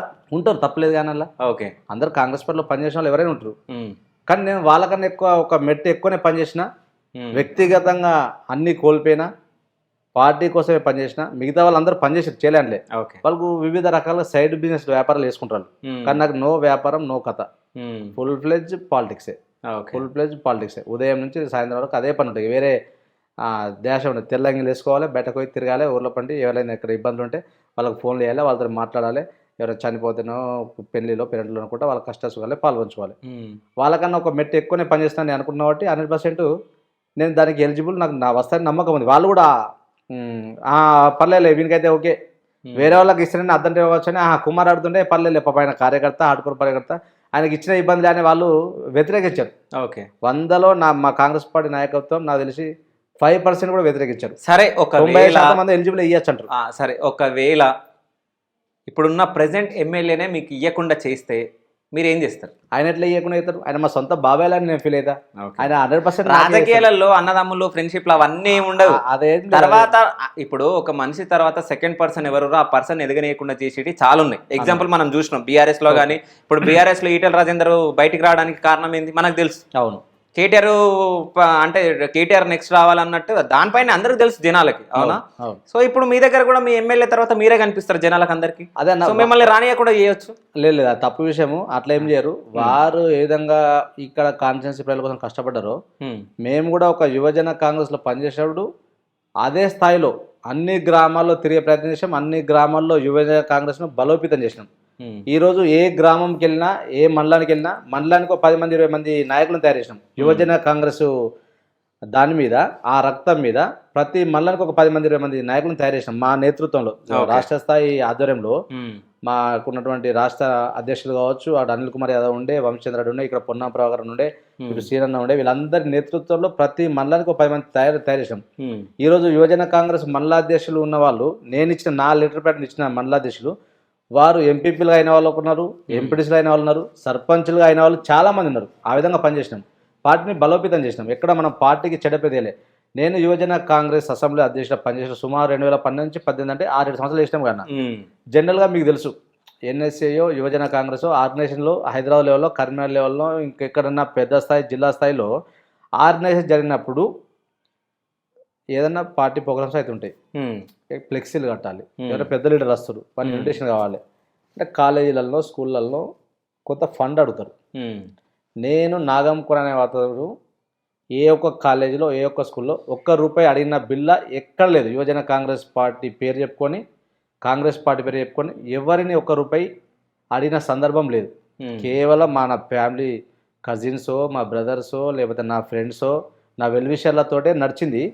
కానీ ఆర్గనైజేషన్ విషయంలో మీరు పేరు చెప్పి ఎక్కడ మనం డబ్బులు అడగలేదు. ఇంతకన్నా నాటుగా పార్టీకి పనిచేసే వాళ్ళు ఎవరు అంటే అనుకుంటున్నా. ఓకే, అంటే ఇప్పుడు నేను అడిగిన దానికి మీరు కరెక్ట్ ఆన్సర్ నాకు ఇవ్వలే. చెప్పండి. ఒకవేళ మీకు చైర్మన్ పదవి ఇవ్వకుంటే మీరు ఏం చేస్తారా అని అడిగిన. సో మీరు అన్ని ఇవే చెప్తున్నారు. అంటే నేనే నా మాటలో ఏం చెప్తున్నా అంటే, ఇంతకన్నా హార్ట్ఫుల్ నాకన్నా గొప్పవాడు ఎవరు లేరు అంటారు. గొప్పవాడిని కమిట్మెంట్ కలిగిన ఓకే కార్యకర్త ఇంతకన్నా కరువు కట్టిన కార్యకర్త ఎవరు ఉండరని నేను అనుకుంటున్నా. Okay. అందరూ చాలా మంది ఉన్నారు, పనిచేసిన వాళ్ళు లేరంట్లే. ఉమ్, ఇంతమంది చేస్తేనే ఆయా గ్రామాల్లో మండలి చేస్తే ఇక్కడ దాకా వచ్చింది పార్టీ. ఉమ్. వారందరి సహకారంతో నేను వాళ్ళకన్నా కొంచెం ఎక్కువనే చేసిన అనే ఫీలింగ్ నాలో ఉంది. సరే ఇప్పుడు రాజకీయాల గురించి కాంగ్రెస్ పార్టీ గురించి పక్కన పెడితే నేను ఒక క్వశ్చన్ అడుగుతా. అవునా? సో రాజకీయాలంటే సో డబ్బుతో కూడుకున్నాయి, అవునా? అవును. సో రేపు పొద్దున చైర్మన్ పదవికి ఎవరన్నా పైసలు మూట చెప్తే వాళ్ళకి పదవి ఇయ్యరా? ఎవరు? నేను కాంగ్రెస్ పార్టీ గురించి మాట్లాడట్లేదు, జనరల్గా మాట్లాడుతున్నా. ఛాన్సే లేదన్నా, ఆ? ఛాన్సే లేదు. ఓకే 100% మనకే వస్తుంది. ఓకే ఇస్తే నాకు నమ్మకం ఉంది, గట్టి నమ్మకం ఉంది. మా అధిష్టానం మీద నాకు గట్టి నమ్మకం ఉంది. ఉమ్. అంటే వాళ్ళు కూడా మంచి మనసున్న వ్యక్తులు. అన్నా అది ఇస్తారా అని అంటున్నావు, ఇయ్యకుంటే ఏం చేస్తారా అని అడిగిన నేను. మీరు ఏం చేస్తారు ఇయ్యకుంటే? ఇవ్వకపోవడం అనేది ఏముండదు అన్న, ఇవ్వకపోవడం అనేది ఏముండదు. అంటే సరే ఇవ్వలేరు, నేను ఇంతకుముందు ఇవ్వలేరు. అంటే పోలింగ్ పెట్టుకుందాం. ఫర్ ఎగ్జాంపుల్ మా క్షేత్ర స్థాయిలో, మా కాన్స్టిట్యూన్సీ స్థాయిలో, జిల్లా స్థాయిలో పోలింగ్ పెడదాం. పోలింగ్ పెట్టే కూడా నా పేరే మొదటగా ఉంటుంది. ఓకే ఎవరు ఎక్కువ కష్టపడ్డారు, ఎవరు ఎక్కువ పార్టీ కోసం నష్టపోయారు, కమ్యూనిటీ వ్యక్తి, ఏ బిజినెస్ లేవు, ఏ వ్యాపారం లేవు, ఓన్లీ కేవలం పార్టీ మీదనే పనిచేసే వ్యక్తి ఎవరంటే నాగం కుమార్ వేస్తాడు. ఓకే దానిలో ఏం డౌట్ లేదు. దానిలో ఎవరు ఎవరో అంటే జనరల్గా మన పక్క వాళ్ళు ఎవరో 5-10 మంది ఆపోజిట్ చేస్తారు. ఒకరు అంటారు ఆ స్థాయి మీ పక్కన ఉన్నారు ఆపోజిట్ చేసే వాళ్ళు ఉంటారు. ఎందుకున్నారు? ఉన్నారు ఇప్పుడు మీ పక్కన 10 మంది ఒకరు ఇద్దరు ఉండరు అన్న. 10 మంది మరి అట్లాంటి వాళ్ళని ఎందుకు పెట్టుకుంటున్నారు వెనకాల? మనం అందరిని నమ్ముతామన్నా. Okay. 10 మంది మన చుట్టూ ఉంటారు. ఒకరు ఏమంటారు, నా పక్కన ఒకరు ఆయన ఆ స్థాయి కాదంటారు. ఒకళ్ళు దానికి షూట్ కాదని వాళ్ళు అంటారు. మిగతా 6-7 అయితే పాపం పార్టీ కష్టపడ్డాడు, ఈయన కాబట్టి ఇంకెళ్ళకి వెళ్ళాలని. ఓకే మీకు తెలియదు మీరు నమ్మరు. అక్కడక్కడ ఈ మధ్యలో గ్రామాలకు వెళ్ళినప్పుడు స్వచ్ఛందంగా మా కాంగ్రెస్ పార్టీ నాయకత్వమే దానికి ఎవరు సెట్ అవుతారు, అరే కుమార్కి వేయాలని చెప్పి మా ఎమ్మెల్యే గారికి చెప్తున్నాడు. నాకు కూడా తెలియదు. ఓకే పలానా కుమార్కి చైర్మన్ వేయాలి, ఏమి ఇస్తారు, ఆయనకి ఏం నెక్స్ట్ వాట్ కుమార్కి ఏమి ఇస్తారు అని చెప్పి ప్రజలలో కూడా అక్కడక్కడ మన లీడర్షిప్ వాళ్ళు చెప్తున్నారట. నేను నాకు చెప్తే నేనే పరిచయం అయినా, నమ్మలేకపోయినా. అంటే ఆ విధంగా జనాల్లోకి వచ్చింది. ఆ స్థాయికి ఎవరు సెట్ అవుతారు, ఈయనైతే ఎలిజిబుల్ అనే టాకు ప్రజల్లోకి వచ్చింది. వాళ్ళే మనని ఎంకరేజ్ చేస్తారు. సరే మీరు చైర్మన్ పదవి నెక్స్ట్ రావాలని చెప్పేసి అంటే చైర్మన్ పదవి ఎందుకు అడుగుతున్నా అంటే ప్రధానంగా అంటే బేసికల్గా దేవుడు అంటే నాకు ఇష్టం, పూజలు ఎక్కువ చేస్తా. మనం ఏదో ఎక్కడనో కొండ మీద కనుకన్నా రాష్ట్ర స్థాయిలో అడిగితే చాలా మంది చిన్న నాయకులు ఉన్నారు. రాష్ట్ర స్థాయిలో మార్కెట్ కావచ్చు, బీసీ కార్పొరేషన్ కావచ్చు, ఇంకే ఏదో కార్పొరేషన్ ఆర్గనైజేషన్లో ఉంటాయి. అవి అడిగితే మనం దానికి ఆ స్థాయిలో మనం రీచ్ కాలేకపోతాం. ఓకే ఆ స్థాయిలో మనం రీచ్ కాలేకపోతాం. మనకున్నటువంటి ఎలిజిబుల్, మనకున్నటువంటి కెపాసిటీ, మనకున్నటువంటి ప్రాంతం అవన్నీ డిసైడ్ చేసుకుంటే ఇదే బాగా అనిపించింది. ఇక్కడ వెమ్లవాడలో మనం ఇక్కడ ఉంటుంది, ఆ దేవుడు ఉంటాడు, మనం ఉంటాం. దానికి సెట్ ఎవరైనా అడిగినా కూడా నవ్వకుండా ఉంటుంది, దానికి సెట్ అవుతాం అనే భావన నాలో ఉంది. మన రాష్ట్రాలు అడిగితే కాని పనికి ఎంతో మంది 100 మంది ఉన్నారు పాపం. వారికి మనం వారికి పుట్టకూడదు ఎందుకు? ఇక్కడైతే 100% బరాబర్ మనం దానికి ఎలిజిబుల్. దానిలో తప్పులు ఎవరైనా అడిగినా కరెక్ట్ అడిగిందా అని టైప్ క్వశ్చన్ రివర్స్ వాళ్ళని అంటారు. ఓకే అట్లా ఆ నమ్మకంతో అంటే మీరు గట్టి నమ్మకంతో ఉన్నారు వస్తుందని చెప్పి 100% ఇంకా. సరే ఇప్పుడు మీరు వస్తుంది అని అనుకుంటున్నారు 100%. సో చాలా మంది ఏమంటున్నారు 6 నెలల్లో కాంగ్రెస్ గవర్నమెంట్ పడిపోతుంది అంటున్నారు. మాట అది మూర్ఖులనే మాట. ప్రభుత్వం ఎట్లా పడిపోతుంది అన్న? ఇంకా 10 సంవత్సరాలు కళ్ళు మూసుకొని ఉంటాం. ఓకే 10 సంవత్సరాలు రేవంత్ రెడ్డి గారి నాయకత్వంలో, బట్టి విక్రమ గారి నాయకత్వంలో, ఇక్కడ మంత్రులు పొన్నంరావు గారి నాయకత్వంలో, మా ఆదిత్యనాథ్ గారి నాయకత్వంలో 100% ఇంకా చాలా మంది పెద్ద నాయకులు మంత్రులు ఉన్నారు. శ్రీధరబాబు గారు కావచ్చు, కోమటిరెడ్డి గారు కావచ్చు, చాలా మంది మంత్రులు, ఒక్కరని కాదు చాలా మంది మంత్రులు ఉన్నారు. మంచి పకడ్బందే కలిసిమెలిసి పనిచేస్తున్నారు. ఆయా శాఖలకు సంబంధించిన మంత్రుల నేతృత్వం గట్టిగా పనిచేస్తారు. ఇంకా 10 ఏళ్ళు కళ్ళు మూసుకుని ఉంటుంది నా ప్రభుత్వం.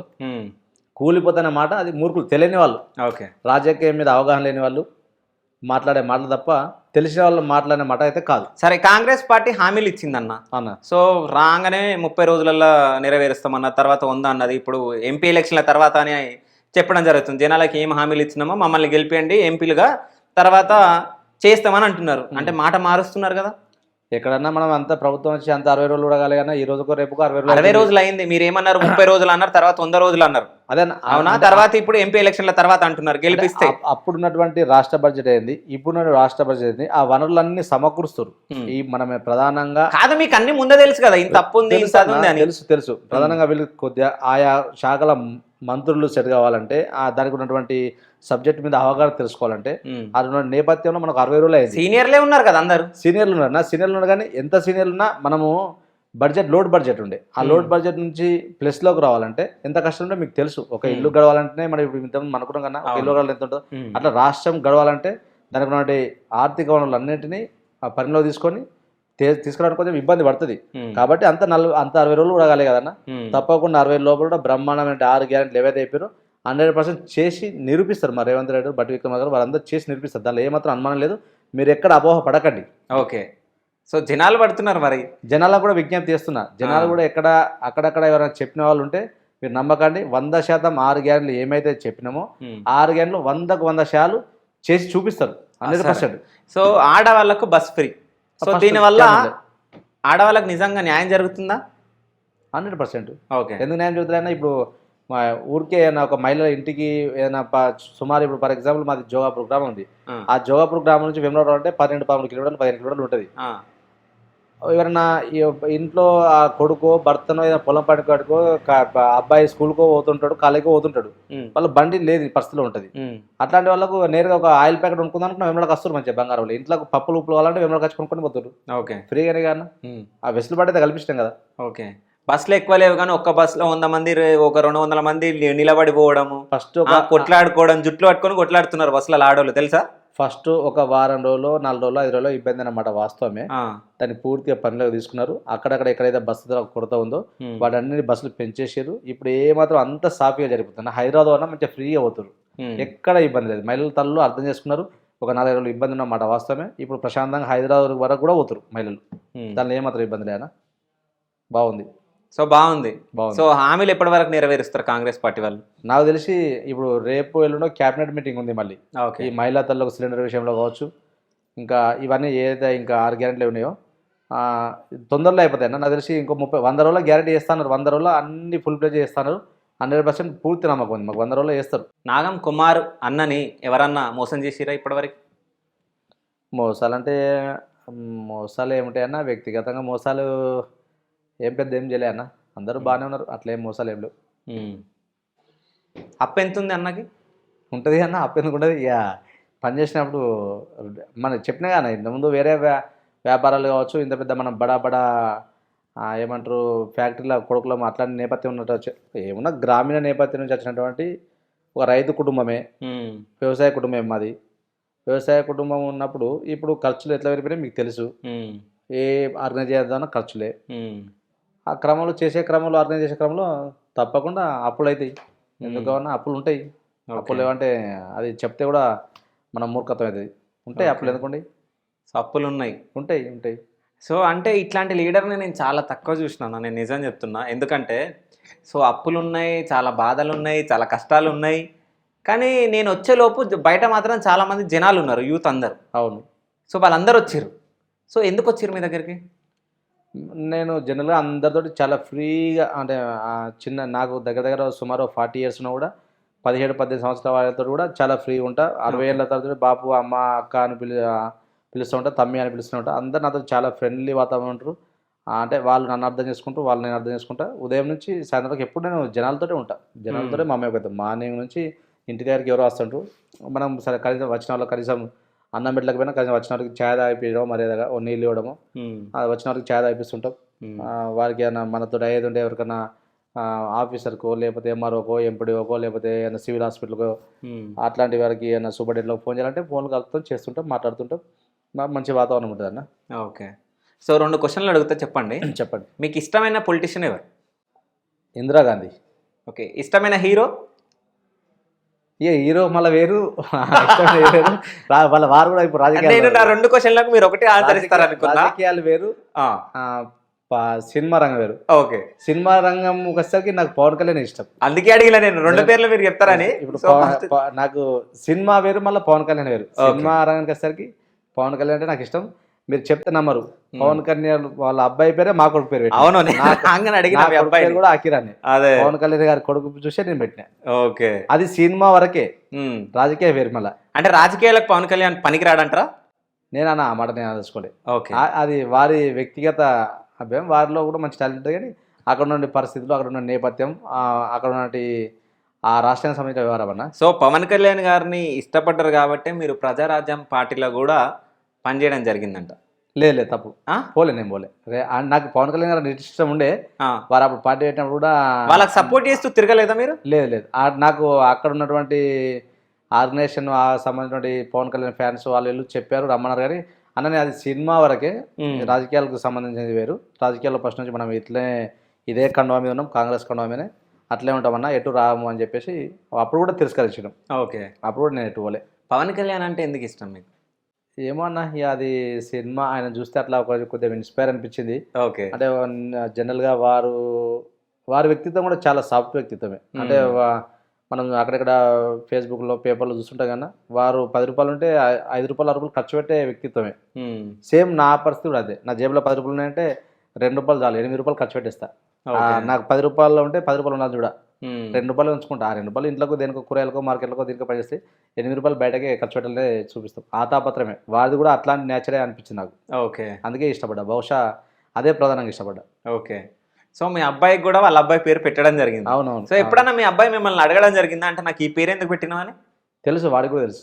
ఓకే. వాడికి కూడా తెలుసు. అది చెప్పిన అంటే సో అండ్ సో అని చెప్పేసిన వారి అర్థమైంది, వారికి కూడా అర్థమైంది. ఓకే. సో ఇప్పుడు కుటుంబ నేపథ్యానికి వస్తే, సో అమ్మ నాన్న ఊర్లో ఉంటారు, మీరు ఇక్కడ ఉంటారు. ఊర్లో ఉంటారు. ఓకే. సో అంటే రాజకీయాల్లోకి మీరు ఎంట్రీ ఇచ్చేటప్పుడు ఫ్యామిలీ మెంబర్స్ ఏమన్నారు, అమ్మ నాన్న? వాళ్ళు ఎప్పుడు ఫస్ట్ నుంచి నా మాట కాదనిలే. ఓకే. వాళ్ళు మా ఫాదరు మదరు, వాళ్ళు మా బ్రదర్స్ సిస్టర్ కానీ అందరు మా ఉమ్మడి కుటుంబం.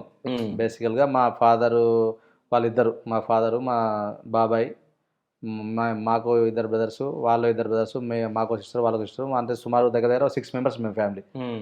మాది మా మేనత్తలు అందరం ఫ్యామిలీ మంచి ఉన్నతమైనటువంటి ఆలోచనలతో ఉమ్మడి కుటుంబమే. అందరం కలిసి అంటే మంచి కోరుకున్న వాళ్ళమే. అంటే మనది కూడా మన ఎదుగుదల వారు కూడా కోరుకున్నారు. వారు కూడా మా అత్తగారి సైడ్ కానీ ఇంకా మా వాళ్ళు కూడా మా కజిన్స్ బామ్మర్దులైనా వాళ్ళైనా లేదా అందరు కలిసి మన ఎదుగుదల కోరుకున్నారు వాళ్ళు. కాబట్టి మా ఉమ్మడి కుటుంబమే. మాకు ఎక్కడ డిస్టర్బెన్స్ అనేది మా ఫాదర్ వాళ్ళకి కానీ, మా బాబాయ్లకు కానీ, మా బ్రదర్స్ కానీ, మాకు కూడా కానీ, మా కజిన్స్ కూడా పెద్ద డిస్టర్బెన్స్ ఎక్కడ లేవు. అంతా కలిసే ఉన్నాం, ఇప్పుడు కూడా అట్లే ఉంటున్నాం. మా పెద్ద ఇబ్బందులు లేవు. వాళ్ళు మనల్ని ఎంకరేజ్ చేస్తారు కానీ నేను జడ్పీసీగా పోటీ చేస్తా అన్నప్పుడు కొద్దిగా అనుమాన పడ్డట్టు అనిపించింది. వద్దులే 1-2 రోజులు అన్నట్టు అన్నారు మా ఫాదర్ వాళ్ళు. తర్వాత ఇంకా వాడు వినలే అన్నాడు. ఇక డిసైడ్ అయిపోయి నేను అప్పుడు ఏమైనా తలకాయ తెగిపోయినా పోటీ ఇస్తాను చెప్పేసిన. ఓకే. తలకాయ తెగిపోయినా పోటీ ఇస్తాను చెప్పిన, గెలిచి తీరుతా అని చెప్పిన. అబ్బో ఇంకా వీడు వినలే, ఎందుకు లేకపోలే అని చెప్పేసి ఇక నాకనే ఆయనే కష్టపడు స్టార్ట్ చేసిండు. కొడుకు ఎట్లాగో గెలుస్తా అని చెప్పేసి నమ్మకంతో బ్రదర్స్ వాళ్ళ పనిలో వాళ్ళందరూ, మా ఫ్రెండ్స్ మా మిత్రులు అందరూ, నాతో తిరిగే వాళ్ళు, మా దగ్గర మాజీ సర్పంచ్ కానీ, మా ఫ్రెండ్స్, మా రిలేటివ్స్, నా వెల్ విషయాలు అందరు ఇక తిరుగుడు స్టార్ట్ చేశారు. అందరు ఫుల్ ప్లేజ్ వర్క్ చేశారు. లేకపోతే ఆ గాలిలో గెలిచే వాళ్ళం కాదు కానీ. ఓకే అన్న, ఇంకో క్వశ్చన్ ఇంతకుముందు మీరు అనడం జరిగింది, అంటే టెంపుల్ చైర్మన్గా కావాలని చెప్పేసి.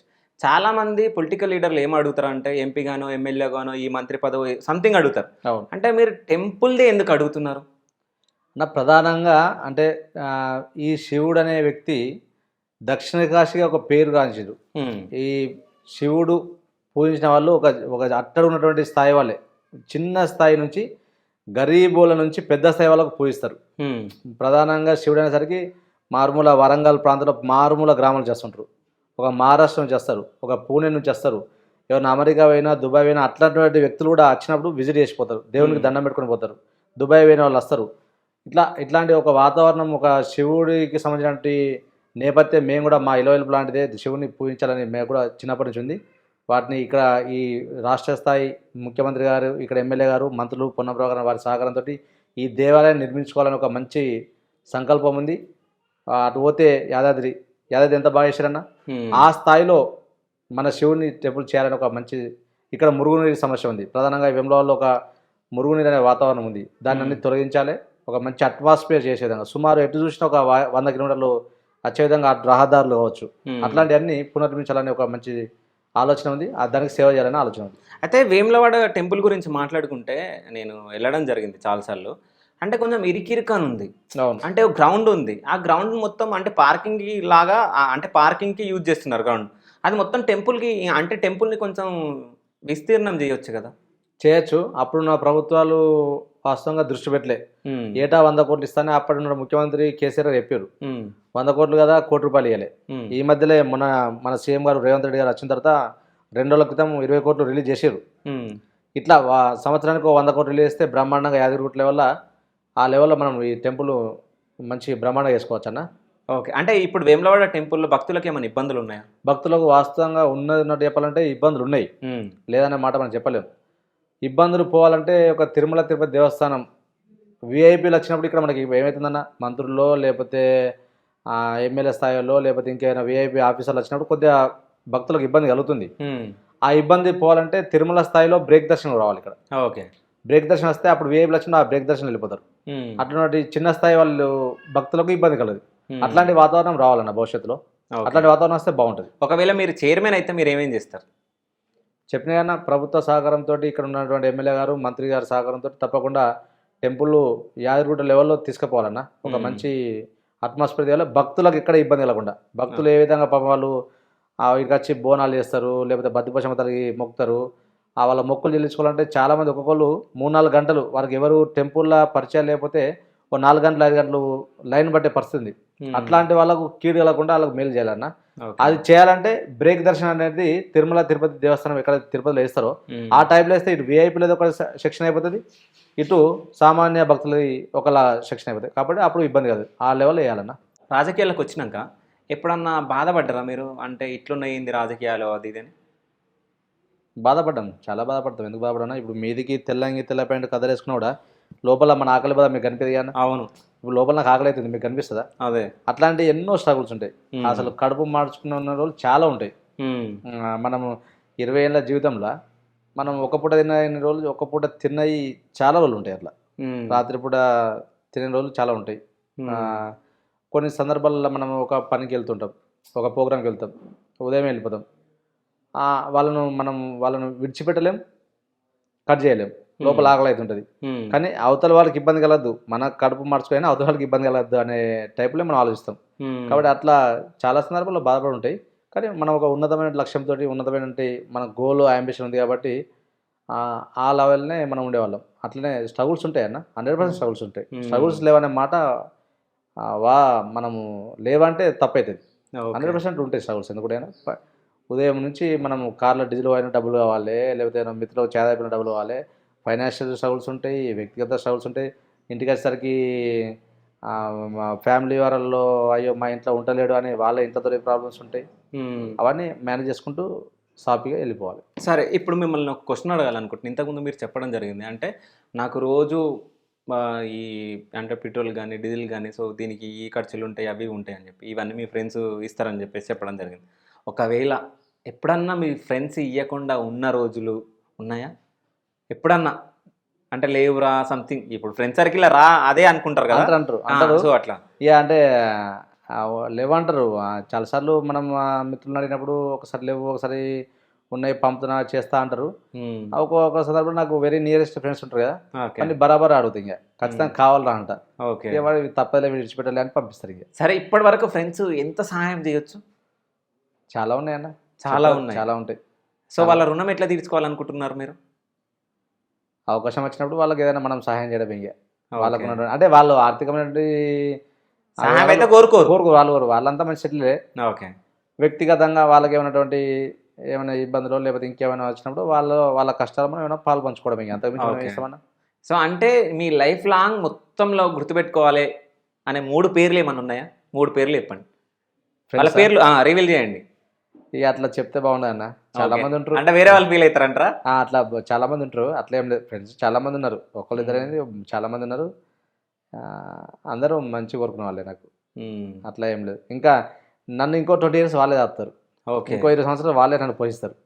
అట్లా ఉన్నారు, ఏమి ఇబ్బంది లేదు. ఇప్పుడు 40 పడ్డాం, ఇంకో 20 సంవత్సరాలు వాళ్ళ సహకారంతో మనం బతకగలుగుతాం. రాజకీయాలలో మీకు ఎవరైనా శత్రువులు ఉన్నారా? పెద్ద లేరన్నా, పెద్ద ఏం లేరు. శత్రువులు అంటే జనరల్గా నేను నా మీద పోటీ చేసిన కూర్చుంటే నేను ఆలోచించా. గ్రామాల్లో ఏముంటాయన్న, మామూలుగా ఒక ఓట్ల కట్ట కూర్చుంటాం, మనం ఫ్రెండ్లీగా మాట్లాడుకుందాం, ఇది ఇంటర్వ్యూ కాదనుకోండి, అదే ఫ్రెండ్లీగా మాట్లాడుకుందాం. గ్రామాల్లో ఓట్ల కట్ట కూర్చుంటారు, మనం అట్లా కార్లో పోతుంటాం. నాకు పడిన వాళ్ళు ఎవరు ఉంటే వాడు ఇటు పోతుంటారు, వాడు ఇటు పోతుంటారు. మనం ఆ మైండ్ సెట్లో మనం పెరగలేము. ఓకే, నేను పలానా వ్యక్తి గురించి నేను ఆలోచించా, చెడుగా ఆలోచించా. ఏమంటే నా దగ్గరికి వచ్చి వీళ్ళు ఎగ్జాంపుల్ ఎవరో వాళ్ళు మన పక్కపండి వాడు వీడని వాడు ఇట్లా వేసిన ఇట్లా వేసిన చెప్తుంటారు కదా, ఏచి నాకు ఆ స్టోరీ చెప్పకని చెప్పేసి నాకు దగ్గర ఫ్రెండ్సే. ఓకే, పలానా వాడు ఇట్లా వేసిన అట్లా వేసి నాకు చెప్తుంటారు, నాకు చిరాకు అనిపిస్తే చెప్పక నాకు ఊకే ఆ స్టోరీ చెప్పకని చెప్పేస్తా, కట్ చేస్తా అంతే. ఇంకా ఇంకోరి గురించి చెడుగా మాట్లాడే నైజం మనది కాదు. అట్లా ఆ థాట్లో ఉంటాం మనం ఎప్పుడు. బీ పాజిటివ్ మైండ్లో ఉంటా. నాకు ఎవరైనా శత్రువుగా అనుకునే వాళ్ళు కూడా వాళ్ళ గురించి నేను మాట్లాడుకోను. ఉమ్. నా మీద అపోజిట్గా శత్రువులుగా ఏదైనా డెఫినెట్లీ ఉంటారు. వాడు నన్ను ఏదో మేనేజ్ చేయాలంటే వాళ్ళ అంగనో దొంగనో ఇంకేదో చెప్పి నన్ను బ్యాడ్గా చేయాలని చూస్తుంటారు. ఉమ్. అట్లాంటి వ్యక్తుల గురించి కూడా నేను ఆలోచించాను. ఓకే. వాళ్ళ గురించి కూడా నేను పాజిటివ్గా ఉంటాయి. ఇక ఉమ్. ఓకే నవ్వుతా ఇడిచిపెట్టాను. నా గురించి వాడు నేను పలానాడు ఇట్లా అన్నాడని చెప్తుంటారు. నాకు చెప్పక ఆ స్టోరీలు ఎందుకు ఇడిచిపెట్టేదని చెప్పేస్తాను. సో మీ వెనకాల రాహుల్ గాంధీతో మీ ఫోటో కనిపిస్తుంది. జోడో జోడో యాత్ర. జోడో ఓకే. రాహుల్ గాంధీ గారు జోడో చేసినప్పుడు మేము దగ్గర ఒక వారం 10 రోజులు తిన్నామన్నా. ఓకే. వారిని కలిసినప్పుడు ఒక మంచి అనుభూతి కలిగింది. ఉమ్. అంటే ప్రధానంగా బేసికల్గా మనము ఎన్ఎస్ఏ బ్యాక్గ్రౌండ్ నుంచి వచ్చినప్పుడు ఎంత ఫ్యామిలీ బ్యాక్గ్రౌండ్ ఉన్నా కాంగ్రెస్ పార్టీ సిద్ధాంతాలు చేసిన వాడిగా, ఒక ఇందిరాగాంధీ గారిని మనము ఇన్స్పైర్ తీసుకున్నవాడుగా, రాజశేఖర రెడ్డి గారు ముఖ్యమంత్రి గారిని ఇన్స్పైర్ తీసుకున్నవాడుగా, రాహుల్ గాంధీ గారిని కలిసినప్పుడు ఒక మంచి అనుభూతి కలిగింది. ఉమ్. అంటే ఒక దేశస్థాయి నాయకుడు కాబోయే ప్రధానితోటి మనం కలిసి షేక్ అయ్యడంలో మన బాడీలో ఒక వైబ్రేషన్ వచ్చేది. ఉమ్. వారిని అంతా ఈ దేశం కోసము వారు అంత పాదయాత్ర చేసినప్పుడు వారిని కలవడం, వారితో పాటు మేము పాల్పంచుకోవడం నిజంగా చాలా అనుభూతి కలిగింది. మీతో మాట్లాడడం జరిగిందా రాహుల్ గాంధీ?